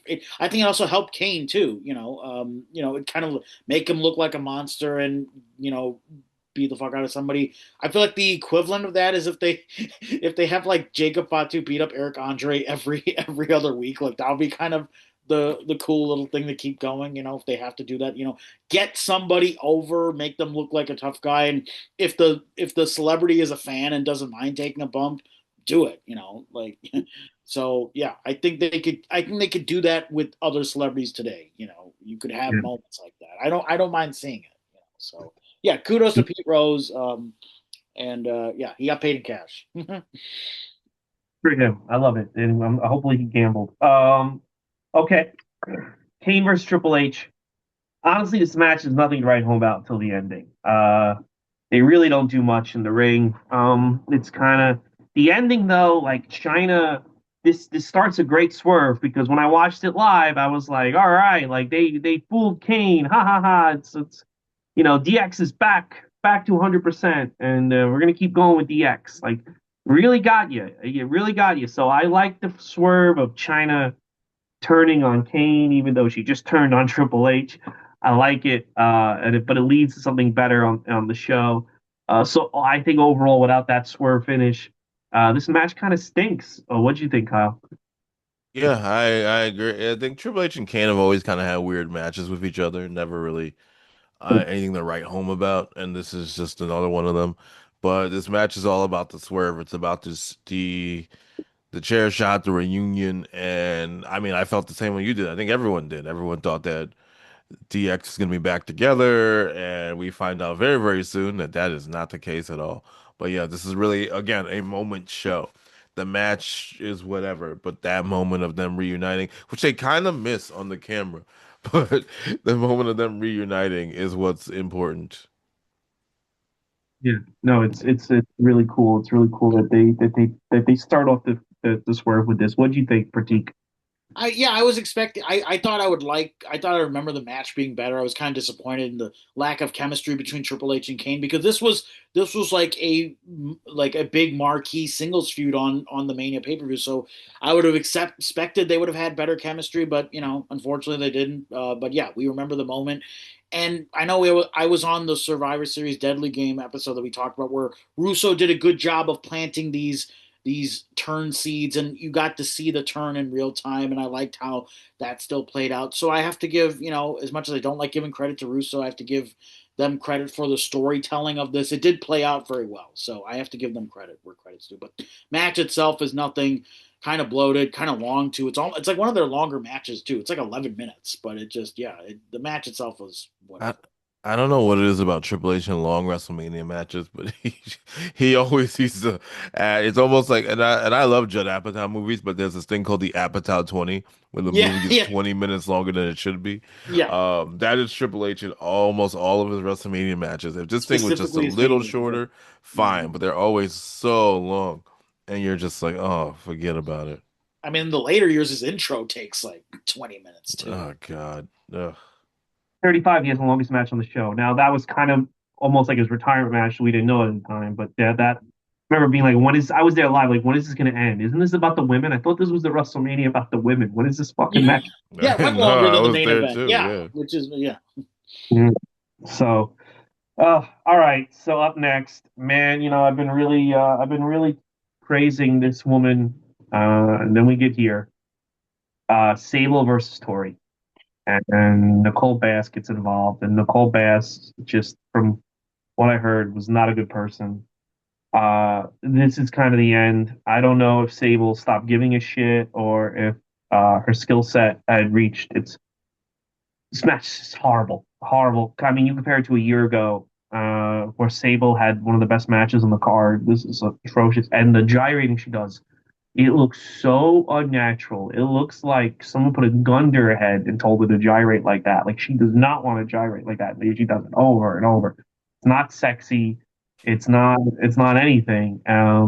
Nicole Bass interferes. Sable wins. Sable's a heel. I don't know why she's a heel. Nobody want her to be a heel. Tori dressed like an idiot. Uh, yeah, it is. This is probably one of the worst women's. This is probably one of the worst WrestleMania matches up until this point. It's one of the worst women matches in WWE history. Rough. Sable never has doesn't have another pay per view match for 5 years or so. Kyle, your thoughts? You're absolutely right. It's crazy that the like lingerie pillow fight is a better match than Sable versus Tori at the one from WrestleMania 20 is a better match Is a better match than this match. This is one of the worst matches I've ever seen, like ever. ever. Like just ever. And my friends and I, we always make fun of the, are you boys ready for the grind? And then she does the truffle shuffle, which is insane. It's, yeah, she did not want to dance. I don't know what was going on. I guess the things between her and WWE were really falling apart at that time. I know they were saying that she had an ego and things like that. They just try to add it to the character. And you know, WWE in the 90s, if they think you're too big for your britches, they're gonna punish you. Look at Paul White. But it's just bad. It's bad all around. Tori's outfit is atrocious. She looks like she's on Cats, the musical. It is just bad. Nothing good about it. And this is coming from someone who enjoys women's matches, even the bad ones. This is bad. To be a little misogynist, it's not even hot. It's just bad. It's just all around bad. Nothing Yeah, good about it. Nicole Bass, I mean, she was only hired because she was on the Howard Stern, and Russo was a Howard Stern mark, but Yeah. it's Oh, I very forgot she was on that. Oh yeah, she was. in this position. She should not be. It's just rough, and women's wrestling was doing really well in WWF. I mean, up until this point, and Tori, I've seen Tori have better matches. She's going to have better matches, but I'm going to say this is that like Luna deserves an award because Luna could carry Sable and Tori can't, you know? Yeah. So, No, I mean, I think Tori also had like a time away from wrestling, so they throw her back in here with Sable, who needed the help. and Luna didn't even like Oh, Sable, and she was carrying yeah. her for a couple shit. It's an embarrassment. It's an embarrassment. Just imagine, because I'm sorry, they said like Manami Toyota wanted to come to WWF and there was like a translation error or something and she was never able to do it. One of the greatest women's wrestlers in the world having the like bump for Sable would be in 1999, 97 would be crazy. I mean, the match would probably be awesome, but it rough. was rough times. And then it's it. That's it. That's it for Sable. That's it for Sable. You know, for a while she comes back. I Yeah. couldn't believe she came back. She comes back, and the funniest thing to me, looking back now, what we know about Vince, he sues him for sexual harassment. It's a big. Somehow it doesn't blow up. It kind of just gets swift. He comes back and immediately makes out with Vince every episode, including Vince and her making out over Stephanie's unconscious body. So I Oh mean, right. Oh my God. like he's such a fucking asshole. They'll Disgusting. like him. It will never be. Even if Tony Khan wanted to be like this, he couldn't get away with it. If Tony Khan's dream was to make out with Sasha Banks over Britt Baker while she lies there unconscious, everyone would catch on the second he did it. Everyone would catch on. Like there's no storyline way he could justify it. Everyone would be like, "Well, is this your thing?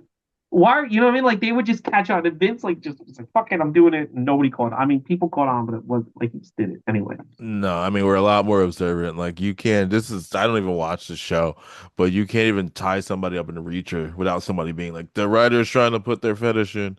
So like, yeah, it's not gonna happen. Well, When for the better, of course. But yeah, Sable comes back and yeah, at least she finds the love of her life. Sorry, Mark. Yep. in Vince's fan, I'm joking. Anyway, Prince, your Right. thoughts?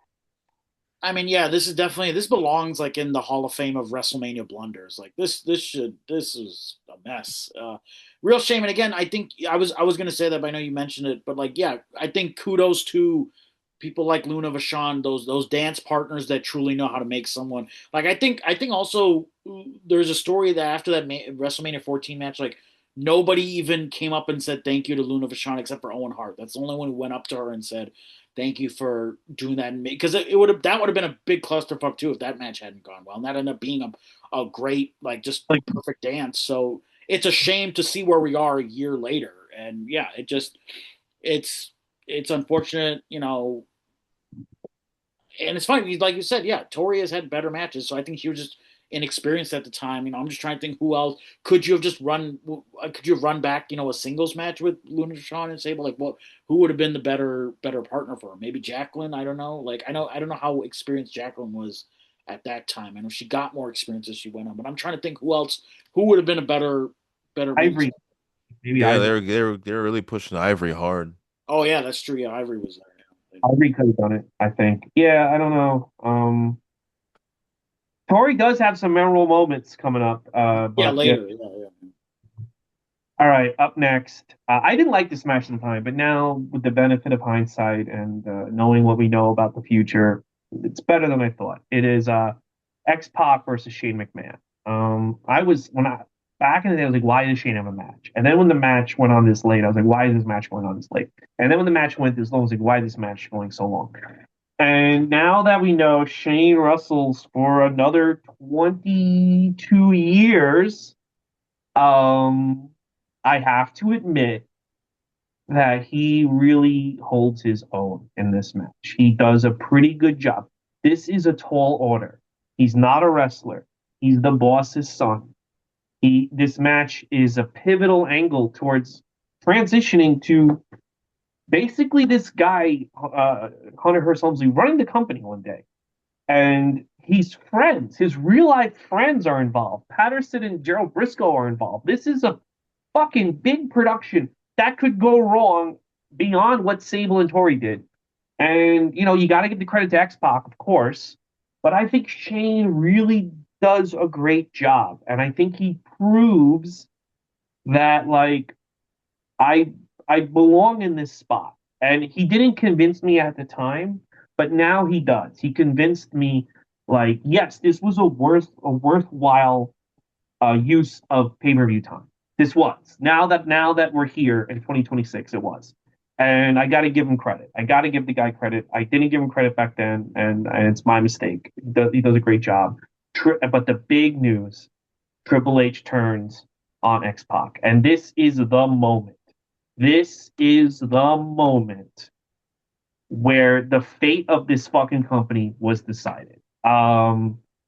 He becomes the most important character on the show up until today. To today, like we still have to fucking say how great this guy is every 20 seconds. This is his rise to the top. He turns. They have him beat up fucking Billy Gunn and beat up Road Dogg. Kane comes out. It's a big fucking deal. Shane wins. This is a pivotal match, and this is a very important. In hindsight, what an important match this is, and it sets the tone for. We're still feeling the effects of this match this day. I think this match, if you look at it long term history, this might even be more important than Rock Austin on this show. Not better, but more important. It's a very very important match. What did you think of it, Kyle? I mean, probably one of the better matches on the show. Sean Waltman, X-Pac, always good, and Shane McMahon always has something to prove. He's, for the most part, when a Shane McMahon match, you just get excited about a Shane McMahon match because you knew he would do something crazy, or at least try and deliver and put on an entertaining show. That decreased over time, but he would still try his best. As for the moment, like you said, this is it. This we were talking, I think maybe either last show or a couple shows before that Val Venus was a little more over than Triple H. Triple H always kind of like a mid-carder. I just saw a promo on Twitter where Triple H, Shawn Michaels calls him in character mid-card for life. And after this moment, this is it. This mid-card for life is no more. No, he doesn't immediately go to the main event picture, but they start the rise. They start him transitioning from DX to what we see with the game and the Cerebral Assassin and all of that. And we never look back. Once he wins that title in August, on a Raw for weird reasons, we never look back. And this is he's still here today. If he could wrestle, he would be wrestling over Femi right now, like at Crown Jewel. He cannot wrestle. He I'm gonna cannot wrestle. What happened? I'm gonna pin him too. Yeah, he would win. He would I'm, win. yeah. But he this is it. We're never gonna look at Paul Levesque, Hunter Hearst Helmsley, Triple H the same again. This is the moment, and this does make this WrestleMania more pivotal. Again, it's about the moments. And this insignificant thing, if you told me in 1999 that Triple H pedigree and X-Pac would lead to 20 plus years of Triple H on top, whether in the boardroom or on in the ring, I would not have believed you. So this is arguably one of the biggest game-changing moments in WrestleMania history. Whether you like the guy or not. This is just, and I hate to admit it, and I've never admitted this, but I'm gonna say it. This is just as important as Hulk Hogan beating the Iron Sheik. And what I mean by that is, you don't see it, but behind the scenes, this man is gaining more and more influence to the point where, I mean, he might have made himself unfireable at this point. I hope he gets fired. I really hope, but he basically starts the conniving here at this show, and uh, Yeah, uh, that's the story that like he didn't want to keep DX together, right? Like they could have all stayed together, but he didn't want to keep them together, so that's why he turned heel. you want, yeah, he didn't want to. He didn't give a fuck about. He doesn't give a fuck about anyone but himself. To this day, he'll shoot. If he thought the solution to his problems was shooting Stephanie, he'd shoot her in the fucking head. Well, I'm not going this far, but He, Man. care about anyone. Anyway, what do you think, for brother? I mean, it's all about the game and how you play that game. I mean, this is the start of that. I mean, if you have to like have those like if you have to do like a a museum like compilation of Triple H moments. Like this is definitely the start of that heel turn. You see, like this is definitely. I remember the turn. You remember the moment. You remember like this is part of that raging climax. This is part of the thing that shocked you. And again, at the time, I know we talked about it on the Deadly Game Survivor Series pay per view, but Russo and whoever, all the writing team, they or whoever, Vince and Russo, they did a good job layering out this turn to where you really didn't see it coming. So it played out perfectly. And yeah, to go back to the match itself, I give Shane all the credit in the world. He tried to be one of the boys. This is definitely him trying to be one of the boys. And Sean Waltman, X Pac, he's a good worker. So they actually had decent chemistry for all things considered. It also wasn't a long match. I probably would have given this a little more time and taken time off the Kane and Triple H match. But yeah, no, this was definitely one of the things you remember from this pay per view. When you talk about the highlights of this pay per view, the standout moments, this is definitely one of them. The match itself, and then the turn, the way it came, and then you see how things are going. So yeah, this is definitely one of the highlights of the show for sure. Yeah, yeah, it is a highlight. And here we go. Here's another highlight, and then that it's a low light. It's Big Boss Man versus The Undertaker. Now, you can go back to 1991. Big Boss Man was having pretty good matches. He has good matches with Vader in 1994. Uh, you can't, one thing you can't say, again, there's another guy. You can't say that they didn't give you the ball. You're in the semi-main event of WrestleMania. You're fighting The Undertaker. It doesn't get any bigger than this. I mean, you tell Femi you get to be in the semi-main. I think there's certain younger guys, if you go to them today, be like, you can either be in the main event versus Roman Reigns, you can be in the semi-main event taking on The Undertaker. I think people like Obafemi and I think people like Javon Evans, I think a lot of people would pick the Undertaker match. So you're in a very prominent position, and you're in the Hell in a Cell. And at this point, the Hell in a Cell only produces bangers after bangers. This was not one of them. This is probably the worst. This is the worst Hell in a Cell match of all time. That's number one. Number two, this is probably Undertaker's second worst match in WrestleMania history. I think it might even be worse than the Giant Gonzalez match. It's not good. It is not. It's a heel versus heel match, which is insane to semi-main event WrestleMania with a heel versus heel match. This all gets undone anyway because Undertaker was in cahoots. I don't understand how. So Vince McMahon's evil plan is I'm going to fool Austin. Like, hey, why don't you hang the Big Boss Man? We'll trick the Brood into hanging the Big Boss Man, and that'll really get Austin confused. They're all in cahoots. Why don't you just fuck it anyway? Um, just beat the shit out of Austin before the match. This fucking stunk, and I thought hanging the Boss Man. I just think like, man, like I didn't like it back then, and I hate it now. I think it's very offensive to noose the guy. Uh, it's just not good. It's not good, and it's an embarrassment. It's an embarrassment, and I almost feel like when they do Undertaker WrestleMania highlights, they show this for like zero point 0.1 second, and then they move right on to the Triple H match in 2 years. And this is an embarrassment on the highest level. What did you think, Kyle? Yeah, not good, not good. It's weird. Undertaker is 100% a heel, but the crowd is not responding that way. Like they're Yeah, still cheering him.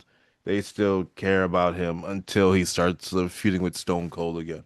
So like I mean, he's feuding with the biggest heel in the company, which is the McMahon, the corporation. So they're gonna just assume he's a face, even though he's doing nothing face like even a little bit. But it's funny that like this was his whole plan to mess with Austin.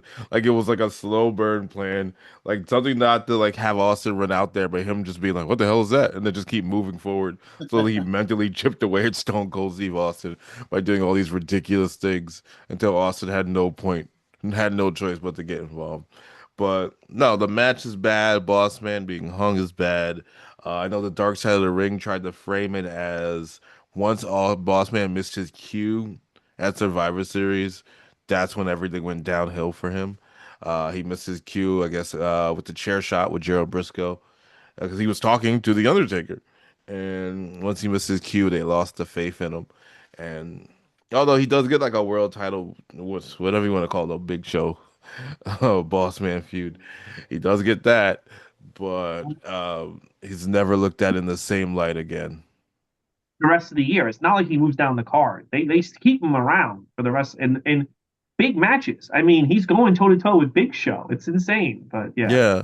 No, I mean, if his life was a little different, if he, if things didn't happen, Boston was only like 40, 41 years old. So he's somebody that if he was healthy and alive, we could have seen again and in NXT, he wasn't that old. And but it's just it sucks that this is one of his moments, one of his more memorable moments, especially at WrestleMania. And you're absolutely right. They do flash through that really, really fast. They don't really acknowledge that part of it. I don't think it's worse than the Giant Gonzalez match, but it's not interesting. No, Jack Gonzalez match is kind of interesting. I remember not thinking it was the worst when I rewatched Nine for this show. So, but it's been I two mean, he years. uses the chloroform on Yeah, so like, and somehow him. he wins. I always thought when they started doing this the streak, I was like, they're lying because I thought that Giant Gonzalez won that match, but he doesn't win the match. But Undertaker, it's so funny because I think their instinct was to have Giant Gonzalez pin him, and if they pinned him, wow, what a different world it'd be, you know? The Yeah, Pratik, your thoughts on the Boss Man?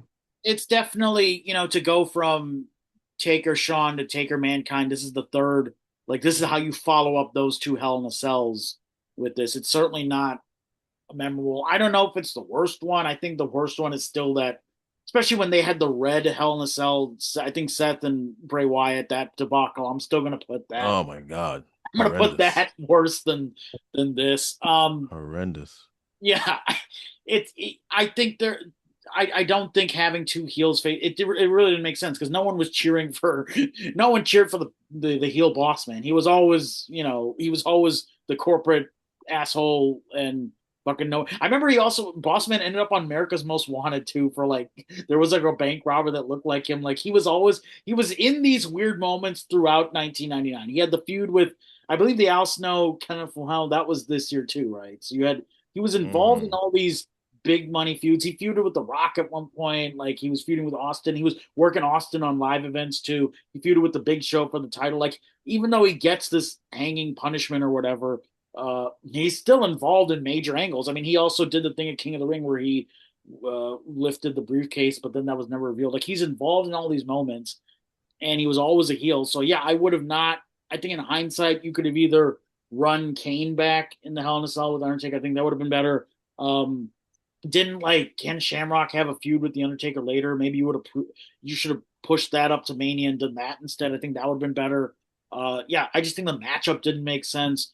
And it's definitely a Undertaker WrestleMania low light. I don't think the hanging was great. It definitely cemented that weird ministry creepy character. It definitely fit that vibe. And if I'm also mistaken on Heat, Bossman comes out for a promo and gets blood thrown on him. So yeah, it definitely fits the macabre of the character. But yeah, and definitely something. The visual of him getting hanged is something I'm not going to forget. But you know, in hindsight of Mania highlights, no, it's not a highlight, but it's definitely something that I remember. But the match itself is whatever. Maybe 2 out of 5. I'll give the match itself.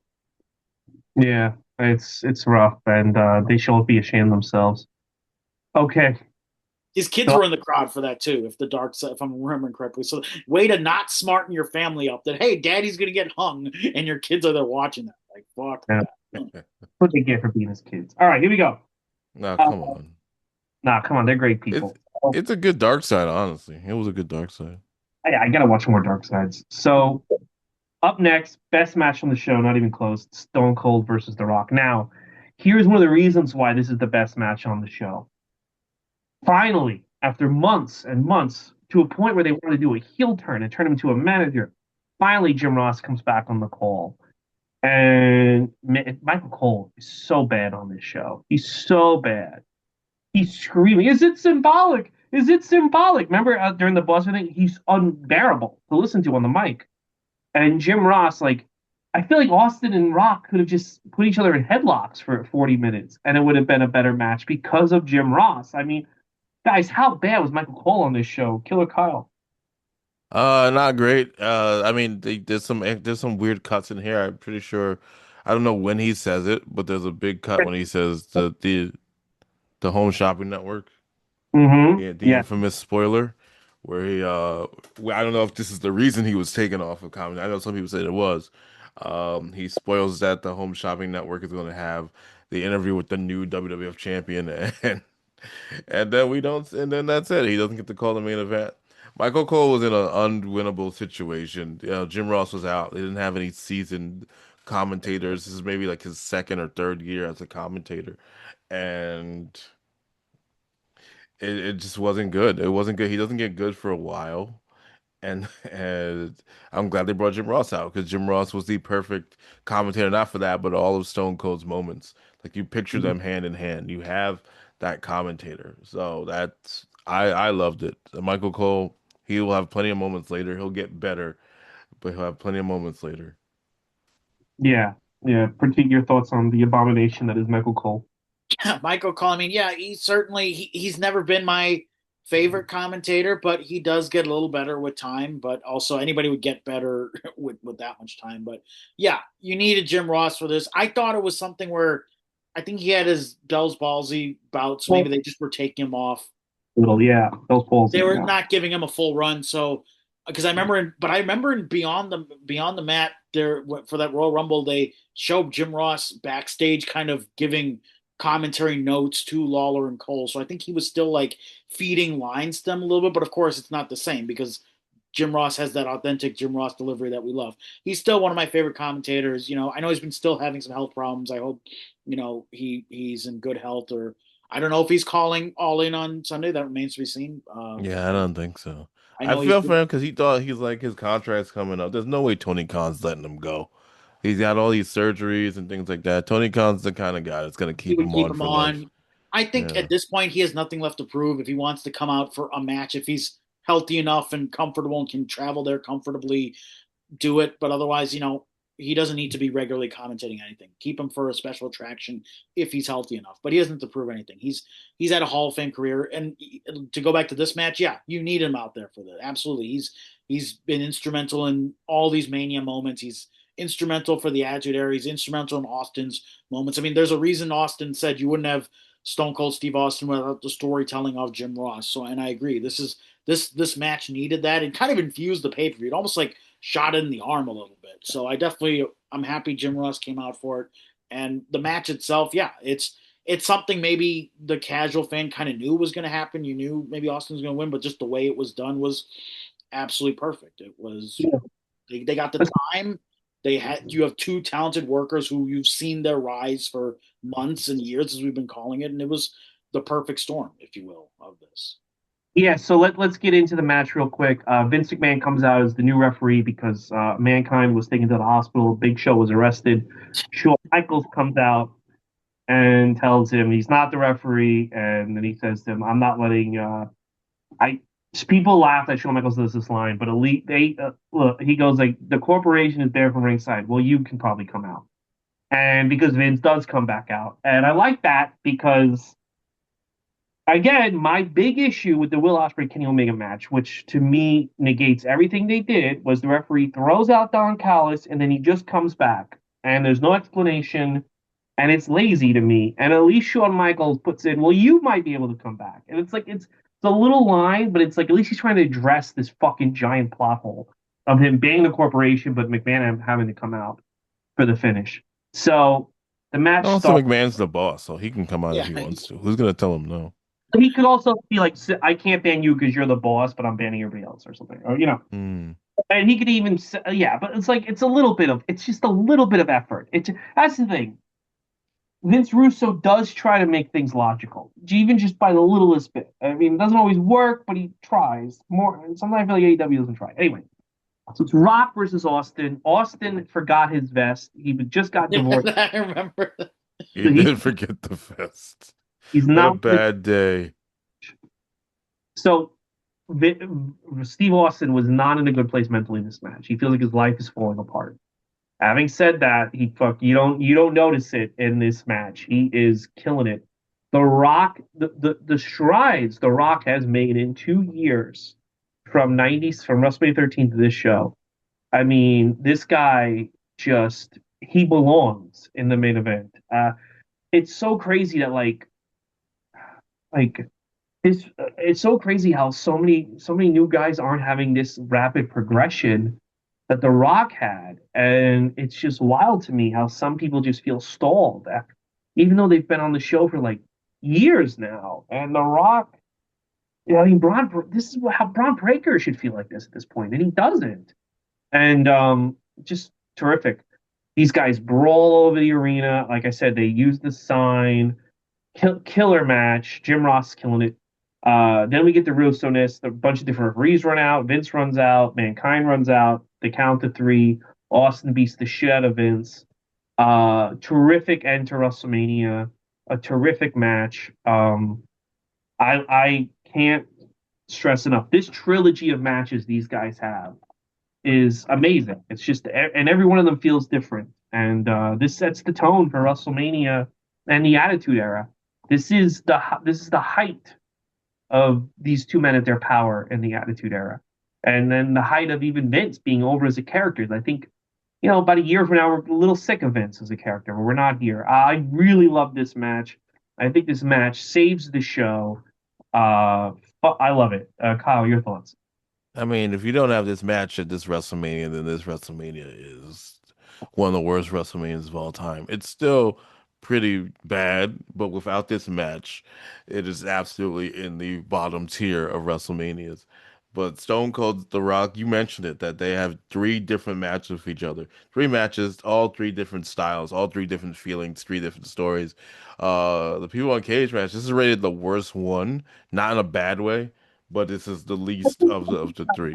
19 is the worst one. That's my thought. I I don't like. don't know. I'll have to rewatch 19. I like 19. I think I just like The Rock. I think I just a big fan of Hollywood Rock. So anything Hollywood Rock, like I'm on board for. But this one was more of a brawl. The second one is, they're both at the height of their popularity, and the third one is like The Rock's comeuppance. The Stone. We don't know that this is the end of Stone Cold, but this is the end of Stone Cold. As for this one itself, great brawling, great Attitude Era style moments. The flip stunner is beautiful, which has been in video games for generations after that. The Rock doing the stunner and flipping. And just this is what everyone needed. This was the perfect ending. And then the next chapter in Stone Cold, and the next chapter of The Rock, because The Rock shortly after. I know they have one more match we have to watch, and then The Rock becomes The Rock, and then it's very fun to see. It's a very fun 1999 for Dwayne Johnson. Yeah, great times. Critique your thoughts. This definitely, yeah, I think this, while Stone Cold may have won the match, I think this cements Rock's career for the rest of the year. I think this is the start of his arc. Obviously, Stone Cold later in the year he has to go in for surgery. So to me, this is part of the Rock's ascension. If you want to talk about those big moments for Rock's career, you have to put this in there. And to me, this is definitely, it's been a while, because I personally, I think this main event is better than even the Mania 14's main event, because obviously Shawn was having health problems. He was in a bad place, whereas this was, yeah, I know Austin was struggling. There's that famous line in Beyond the Map where they ask him, "How you doing, Steve?" He's like, "Oh, I'm not doing well at all." Like, I know he was struggling with his mental stuff, but the match they put on, they put aside whatever they were dealing with, and this to me is a better title win for Austin than some of his other stuff. So yeah, it's definitely it's the perfect storm of these two. We've seen these two guys on the come up. It's great storytelling, decent match work, using the Attitude Era, using brawling techniques, using everything at their disposal. Yeah, Austin forgets his vest, but you know what? That T-shirt is pretty sick. I remember It that is a T-shirt great shirt. selling. That I want T-shirt to get does sell more because of that, so it works out. Everything works. The commentary, the storytelling, everything. It's what, when you think of defining Mania main events, this is one of them for sure.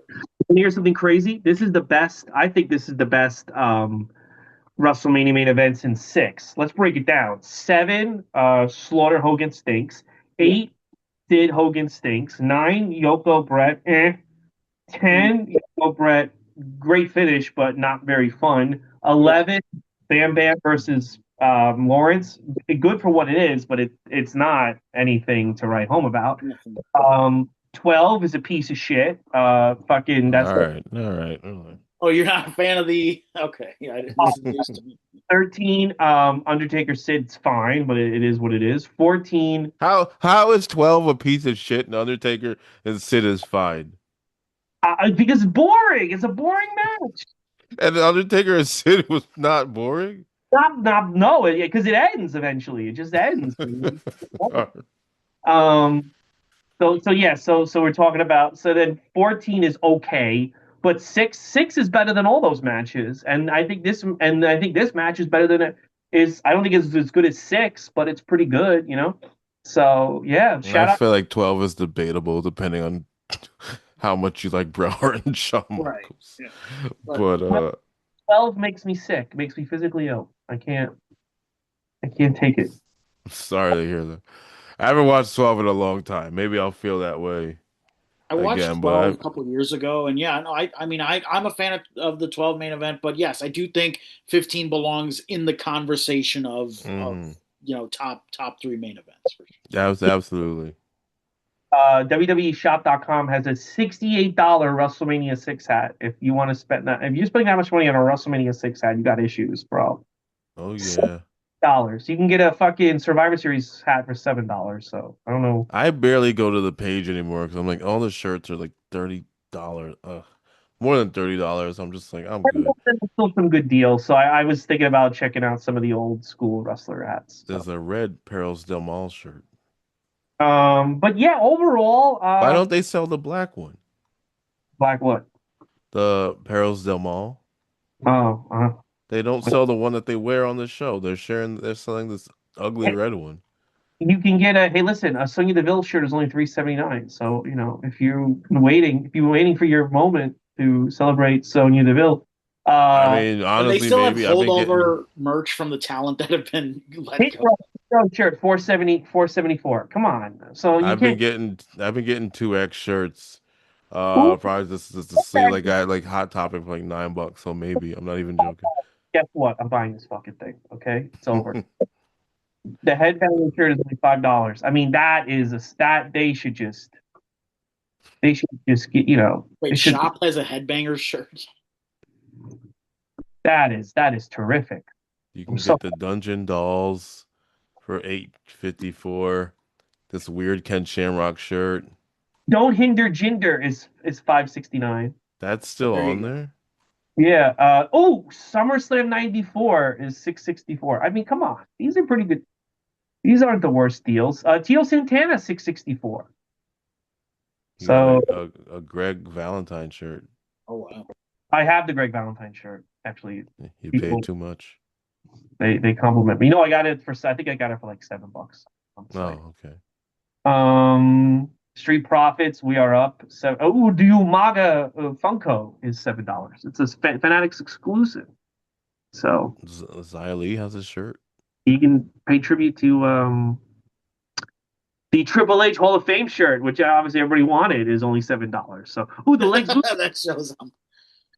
the Lex Luger Hall of Fame shirt is $7. Oh yeah, this is I Yeah, love there's a lot to get here. Well, now Yeah, they're all smalls and mediums. If you're looking at, I don't think, bless our hearts, I don't think anybody on this podcast is a smaller medium. I work out. Don't forget, I'm the Goots. I'm wearing a medium right now, brother. Come on. Oh, congratulations. I have not been a medium in a long time. It's been a while. You got there's a Hulk Hogan shirt for $8. I mean, there's a Yeet City shirt for $8. We can yeet. So, all right. Is it So like a specific one or is it like a generic? Because they do ones for the cities that are kind of cool. Yeet City, Washington D.C. All right. So You can't search by size, which is annoying. That's the yeah. Or maybe I'm doing it wrong right now. New Day Mech shirt for $8, which is cool. Yeah, you might want to get those.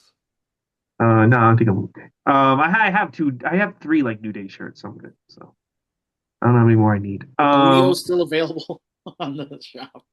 What New Day? Are Booty-O's still on the shop? Because they used to sell the cereal for sure. Oh, They did. the ECW Living Dangerously '98 shirt. Come on, Oh, for $10. Come on, that's pretty good. that's That's great. that's pretty good. I mean, we just reviewed that show. That's where Taz went through the. All right. So overall, I would say if you're like a WrestleMania completist, watch this. If you can find the DVD cheap in a thrift store, buy it right away because it's not supposed to be cheap. And otherwise, I say if you don't really give a shit about Dory Funk's shirt. I mean, he just died. Nine. R.I.P.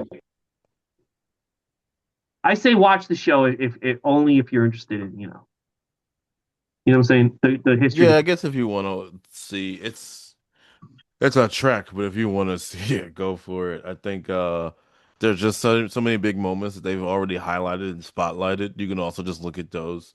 Maybe they're on YouTube.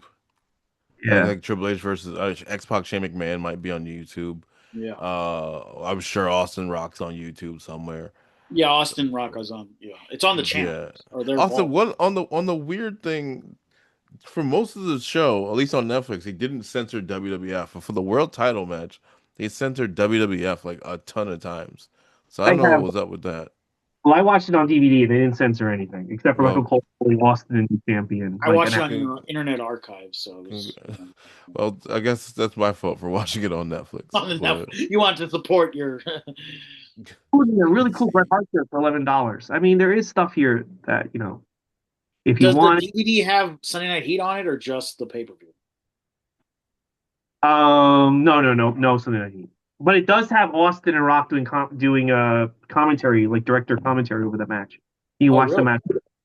oh, Also, the WrestleMania 2000 Blu-ray has Jericho, or Kurt Angle, and Benoit doing commentary on their Oh, match. wow, that's no, that's rare. Chris Benoit do commentary. I mean, that's something to look into. If you're feeling that, you know, Yeah, I'm good. you're good. All right, so let's go over the next 4 weeks. Next week, it's Spring Stampede '98, the final great WCW show ever. And the main event of that is DDP versus Ric Flair versus Sting versus Hulk Hogan. In 2 weeks, it's Backlash '99, Austin versus Rock for the Smoking Skull belt. In 3 weeks, it's Slamboree '99, Kevin Nash versus DDP. And then in 4 weeks, it's No Mercy, the UK edition. Oh oh, boy. There's two No Mercies in '99. We're doing the UK one is in May. And that show is main evented with Austin versus Undertaker and Triple H in a handicap match. So what are you guys excited for? Let's go with Backlash. I'm going with Backlash. What about you, Pratik? I'll see. I'll see. I kind of want to see Spring Stampede for the full card, and then yes, Backlash is good, but I do want to watch that UK pay per view because it's been a while, and I'm always the way that some of the crowd reacts to things in the UK. It's always a fun time. I always I know there's gonna be some weird horn noises and some weird things. Oh God. It'll be interesting. Oh, always interesting when we're in the UK and Yeah. hopefully, Unrelated, Lola Vice has two different pairs of sandals on ooh, there's a her slides on the shop right now.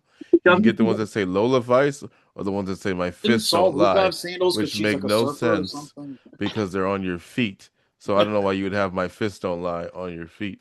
But we could just Uh, do a the, whole podcast about shop if we really Oh wanted the to. WCW NWO Revenge shirt is only on small, but it's for $12. Oh, speaking of revenge, somebody made a ROM hack where they updated the game with the music, and you can play it on your 64 with the music.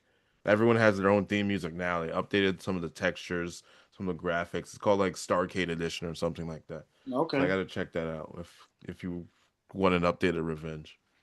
That sounds like awesome. That sounds awesome. All right, cool. So that's the show. Pratik, why don't you start with your plugs? You haven't been here for a while. Yeah, I had some health stuff, but I'm doing better now. So, I did have some dates I had some dates in Pittsburgh. My UK dates are all, unfortunately, they're rescheduled. We won't be doing those for a while, but I'm going to reschedule my Pittsburgh dates. I might have some New York dates as well in the coming months. So pratikcomedy.com and at Pratik Comedy on Instagram. Fingers crossed I can come to a town near you. And yeah, good to be back, guys. Good to have you back. And Killer Kyle, what promotion do you have? Absolutely. Good to have you back. I was gonna say Character Select Comedy Saturday, September 12th and September 19th. We are doubling up. So we're gonna have those two. Brotaku is September 17th at Eastville. So very, very busy few days in September. And then on top of that, October 3rd, October 10th, the 10-year anniversary show of Character Select Comedy is November 7th, part of the New York Comedy Festival. So figuring all of that out as well. There's just going to be a lot of characters like this fall. So please come hang out. Yes, and as for me, just subscribe to the podcast, rate and review us. We're about to listen. It's slowing down. We have 4 May 99 shows, which means it'll take us a month to go through an actual month. So we're doing it in real time now with some of these. So there's a lot to talk about. So definitely, man, they have some really cool ECW shirts for sale, bro. I gotta admit, like this is some sick shit. So please subscribe to us and give us a follow. And remember, we are the number one wrestling podcast in the world, as far as I'm concerned. Do you agree? Yes. I agree, 100%. Yeah, yes, we are. A little bit of breaking news. Jessie McKay, Billie Kay is pregnant. Oh. Yeah, because she bought it. She got a two dudes with attitude shirt for $15. She's pregnant with deals. That's exactly what happened. Get your two dudes with attitude shirt, and maybe you could be with child soon. Yeah. No, there's some cool ECW stuff here. Road Wild. There's a Road Wild shirt. Hold on, everybody, just relax. All right, I'm getting this. I gotta. I'm putting everything in the car. I'm probably not gonna buy any of this, but We're gonna end up with 30 new shirts. listen, if you meet a woman who's like, oh my god, are you wearing a Dory Funk shirt and a Road Wild shirt? Be like, yes, it's your woman, man. Hell yeah. I don't. Dory Funk. That's a whole. I don't know the rules. I'm gonna keep these in my cart because there's no free shipping. If there's free shipping, I might get these shirts. There Definitely. should be they're over like a certain $4. price. Yeah. No, I'm in LA. It's gonna be higher, and I also have Oh. clothing. Remember, I have sales tax on clothing over here too. So, Oh yeah. all right, guys. Get someone from New York to order it. It should be. No, they still have to mail it here, and so. No. Listen, guys, that's the show. Don't support AEW. We did not say that. I don't agree with that. All yeah, in with 11 a.m. start time.